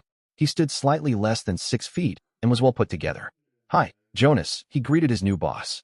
Jonas nodded and got right down to business. Why did they let you go over there? He asked in an even voice. The foreman kept hitting on Anita and I told him to stop and he run us off. He won't even pay us what we got coming. He looked down at the floor. Mira nudged Jonas and nodded her head yes when he looked at her. $1,000 a month is all I can afford right now for the two of you. You take some of the load off of me on the chores and Anita will help out with the house and the light chores. You got a way out to the ranch? Yes, sir, my old pickup and our motor home. I think I got enough gas left in them to get out there. Blaine paused and hesitated. We got a young one, 3 years old. That a problem? Well, not unless he eats too much, Jonas answered with a straight face. Here's a 20, he said as he pulled out his wallet. He handed the money to Blaine. Get some gas and you two take over the bunkhouse. You are on the payroll as of right now. Head on out and get settled in. We should be an hour or so behind you. Yes, sir, Blaine grinned and answered. He hurried away to tell his wife the good news. Jonas paid for his and Myra's drinks. I have to go over to the garage and get someone to fix the snowcat. It threw a track. You want to come along? Mira nodded and slid off her stool. They zipped up before they stepped outside into the cold. You know, Jonas, this is definitely not a stroll in the park, she told him as they stepped outside. Jonas made arrangements to have the snowcat repaired and asked around for a used snowmobile.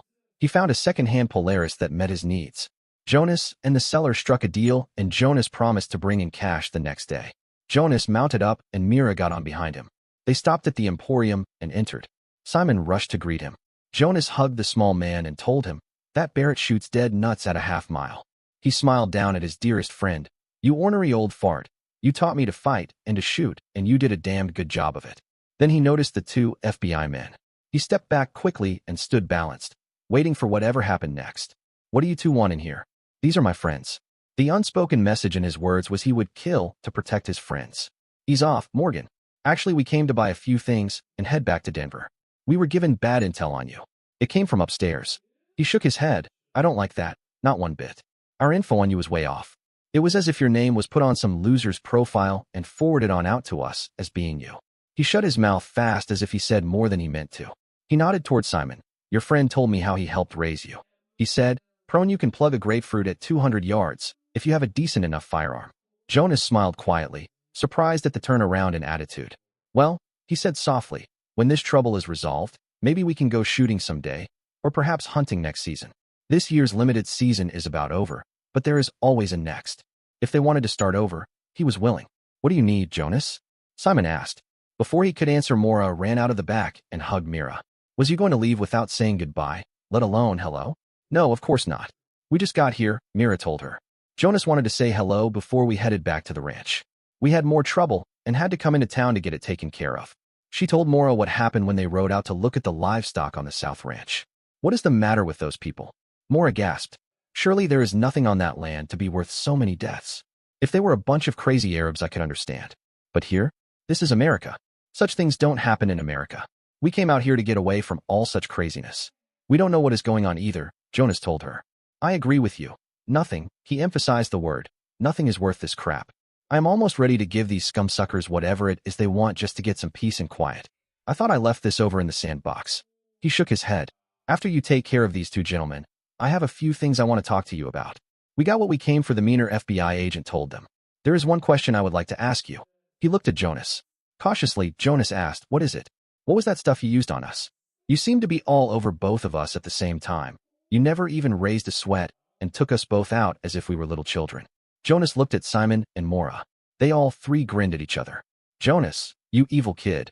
You used Krav Lev on these two gentlemen? Oh, well, yeah. It seemed a great idea at the time. Jonas laughed. Nothing's changed. It still works, too. He looked at the two FBI agents and smiled. What's Krav Lev? The other agent asked. Used by someone properly trained. It is the most lethal form of hand-to-hand in the world. I once saw Simon here take out 3 would-be robbers in the time it took me to tell you about it. Both agents looked at Simon dubiously, waiting for the punchline to a joke he had not heard yet. The agent said, and Maura smiled and told them, Krovlev is the Israeli army's own method of hand-to-hand combat. It operates on the theory there are only two rules in combat. The first is, keep moving, and the second rule is win. Unlike the Oriental martial arts, or any of the sporting forms, there are no formal moves. It is aggression in its rawest form. Keep moving and win. Simon interrupted. When Jonas went into the army, his first training sergeant was hospitalized because he wouldn't stop picking on our boy here. They begged him to stay in the army and teach unarmed combat. The two agents nodded and started to leave. I never knew Jews could fight, one told the other. They walked outside. Oh, the smug ignorance of some people, Mora murmured. Simon smiled. Here's the map, Jonas, Mira told him and handed him the manila envelope containing the map. He nodded as Mira handed him the map. Is this some sort of joke? Simon asked and started to hand the map back. The ink on this thing is not 5 years old. I believe it to be nearly 8 or 10 years old. I believe the vellum is authentic and old as it seems to be. However, this is a beautiful forgery, one almost any expert would spot in minutes. Yet the map is fairly accurate, according to Jonas. She looked at Jonas. Jonas smiled and said, You remember when I was a kid, how you told me about invisible inks? Mora, you gave me a copy of Poe's story about the purloined letter right around that time, remember? She nodded. I think the map was copied onto the surface of this old vellum to mislead anyone who did not know the key to it and act as a guide to the person who did know. Nothing else makes any sense to me. Ah yes, circles within circles. Simon seemed to become transformed into another person as he stared at the map. Mora, will you please watch the store? He asked his wife. She nodded yes at her husband's, already turned back. This is beautiful, Mira exclaimed as they entered the living quarters at the back of the store. She stared in amazement at an old walnut dining room set. The table and chairs, the antique china cabinet were all the works of a master woodworker. She lovingly caressed the dining table. Come, Simon told her impatiently. He had no time for chit-chat. He led the way into another room and turned on the light. A small work table sat in the middle of the room. Racks of hand tools, ranging from wrenches to a small jeweler's lathe, rested along one wall. The old man carefully placed the map on the table. He removed a common infrared heat lamp from a peg on the wall and plugged it into the receptacle hanging down from the ceiling. He turned it on and placed it close to the vellum. He used the lamp to heat the map. What are you looking for? Mira asked. To her, Simon's actions were as arcane seeming as a sorcerer's spell. It seemed best to eliminate the most obvious first, heat-sensitive invisible ink, he told her. Many times common substances such as lemon juice were used to write invisible messages. Even during World War II, both sides in Europe employed such techniques. There seems to be nothing heat-responsive written here. Simon seemed to know every trick in the spy's handbook for writing and hiding messages. Ammonia fumes, bleach, blacklight, and all the rest. None gave up any results. You might turn it over to the FBI, he told Jonas. I don't think so, came the quick response. Remember what that one agent said about the file they got on me? We used similar tricks in Afghanistan, including the times we went to the trouble to phony up a series of communiques we then let the opposition discover them. I have a dumb question, Mira announced. Okay, Jonas grinned at her. You may ask one dumb question so long as it is totally off the wall. Go ahead. His patronizing smile irritated her. She wanted to be taken serious. Yet Jonas continually seemed to belittle her and discount her ideas. The bookkeeping was the only time he acknowledged she had something worthwhile to contribute. She controlled her urge to snap at him. Instead, she asked, what if the map is a red herring and correct at the same time? The grin left his face. How so? He asked intently. She felt a sense of a small victory as she continued. I wonder if the map was purposely made to look a fake and at the same time be completely accurate? Simon shook his head. Too complicated. Well, it is a better theory than anything I have, Jonas told the old man. I say we leave the map here and head home. Tomorrow Mira and I plan to take a pickaxe and a shovel and return to that cave. Jonas turned and headed toward the door. Come on, he told Mira. No, she answered firmly. Say what? Jonas stopped, turned back and looked at her in surprise. What's the matter now? You are always bossing me around. You never ask, you just tell. I am your partner. Not some not too bright hired hand you have to remind to get dressed every morning. His cheeks puffed as he took a deep breath and held it for a moment. He slowly let the air out of his lungs and asked, Well, do you have anything else to say? No, she answered. Then in a fair approximation of Jonas's voice, she said, Come on, let's go. She stepped around him and headed out the door. Jonas followed, shaking his head while Simon and Mora laughed at the two of them. Once on the snowmobile, Jonas steered them straight home at a fast clip, staying off to the side of the road. When they pulled into the yard, they saw a 40-foot motor home with an expanding living room pulled out and set on jacks between the back door and the bunkhouse. Blaine Martin came out and greeted them. I figured here was a good place to set up until spring. We can sleep in our own home and still have the use of the bunkhouse facilities while we fix it up. Good idea, Jonas approved. Come on in the house while I explain things. It's milking time, and we need to gather the eggs. The cows was all acting restless, so I already milked them, Blaine answered. I figured it was about time. Jonas nodded his approval. You did just right.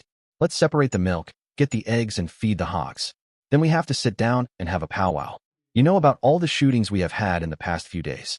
I want to lay it all out for you so you have a better idea of the lay of the land. You might want to head back into town after I tell you what is going on. Mira told Jonas, I'll get the eggs while you separate the milk. Tomorrow I want to help with the milking again. After all, if I'm going to live on my own ranch, I better learn how things work, right? Jonas didn't answer.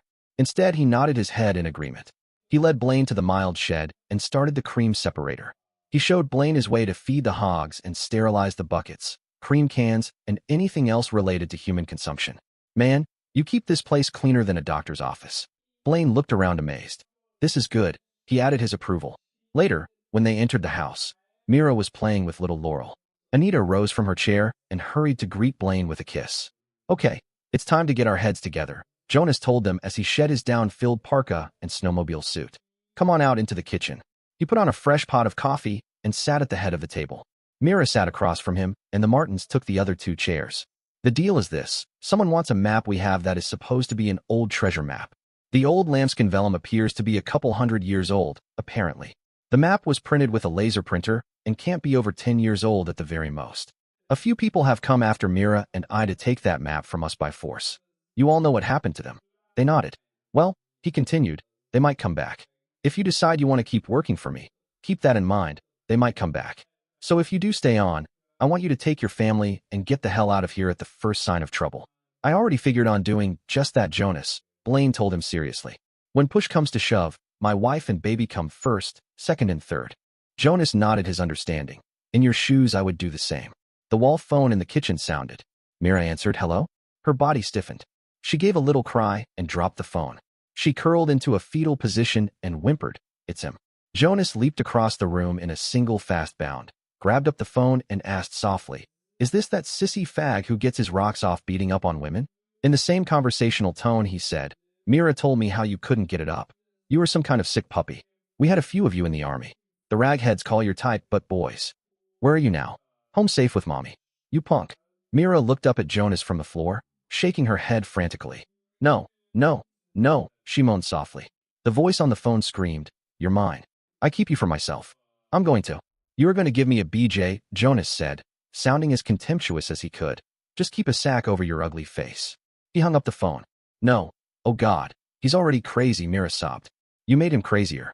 He will do crazy things, Jonas interrupted. He turned and strode purposefully into the bedroom. He returned a few moments later with a mayonnaise jar stuffed full of money and 2 handguns. One was Myra's. He handed it to her, also the jar of money. Count out $300 and give it to Blaine, he ordered. He turned to Blaine, leave your motor home here. You and your wife take your kid and get out of here right now. Get in your truck and head straight for Walden and stay in the hotel. Blaine nodded and motioned to Anita to follow him out the door. Dear listeners, next part of this story will be released soon. Please share your thoughts in the comments section below and don't forget to like, share, and subscribe.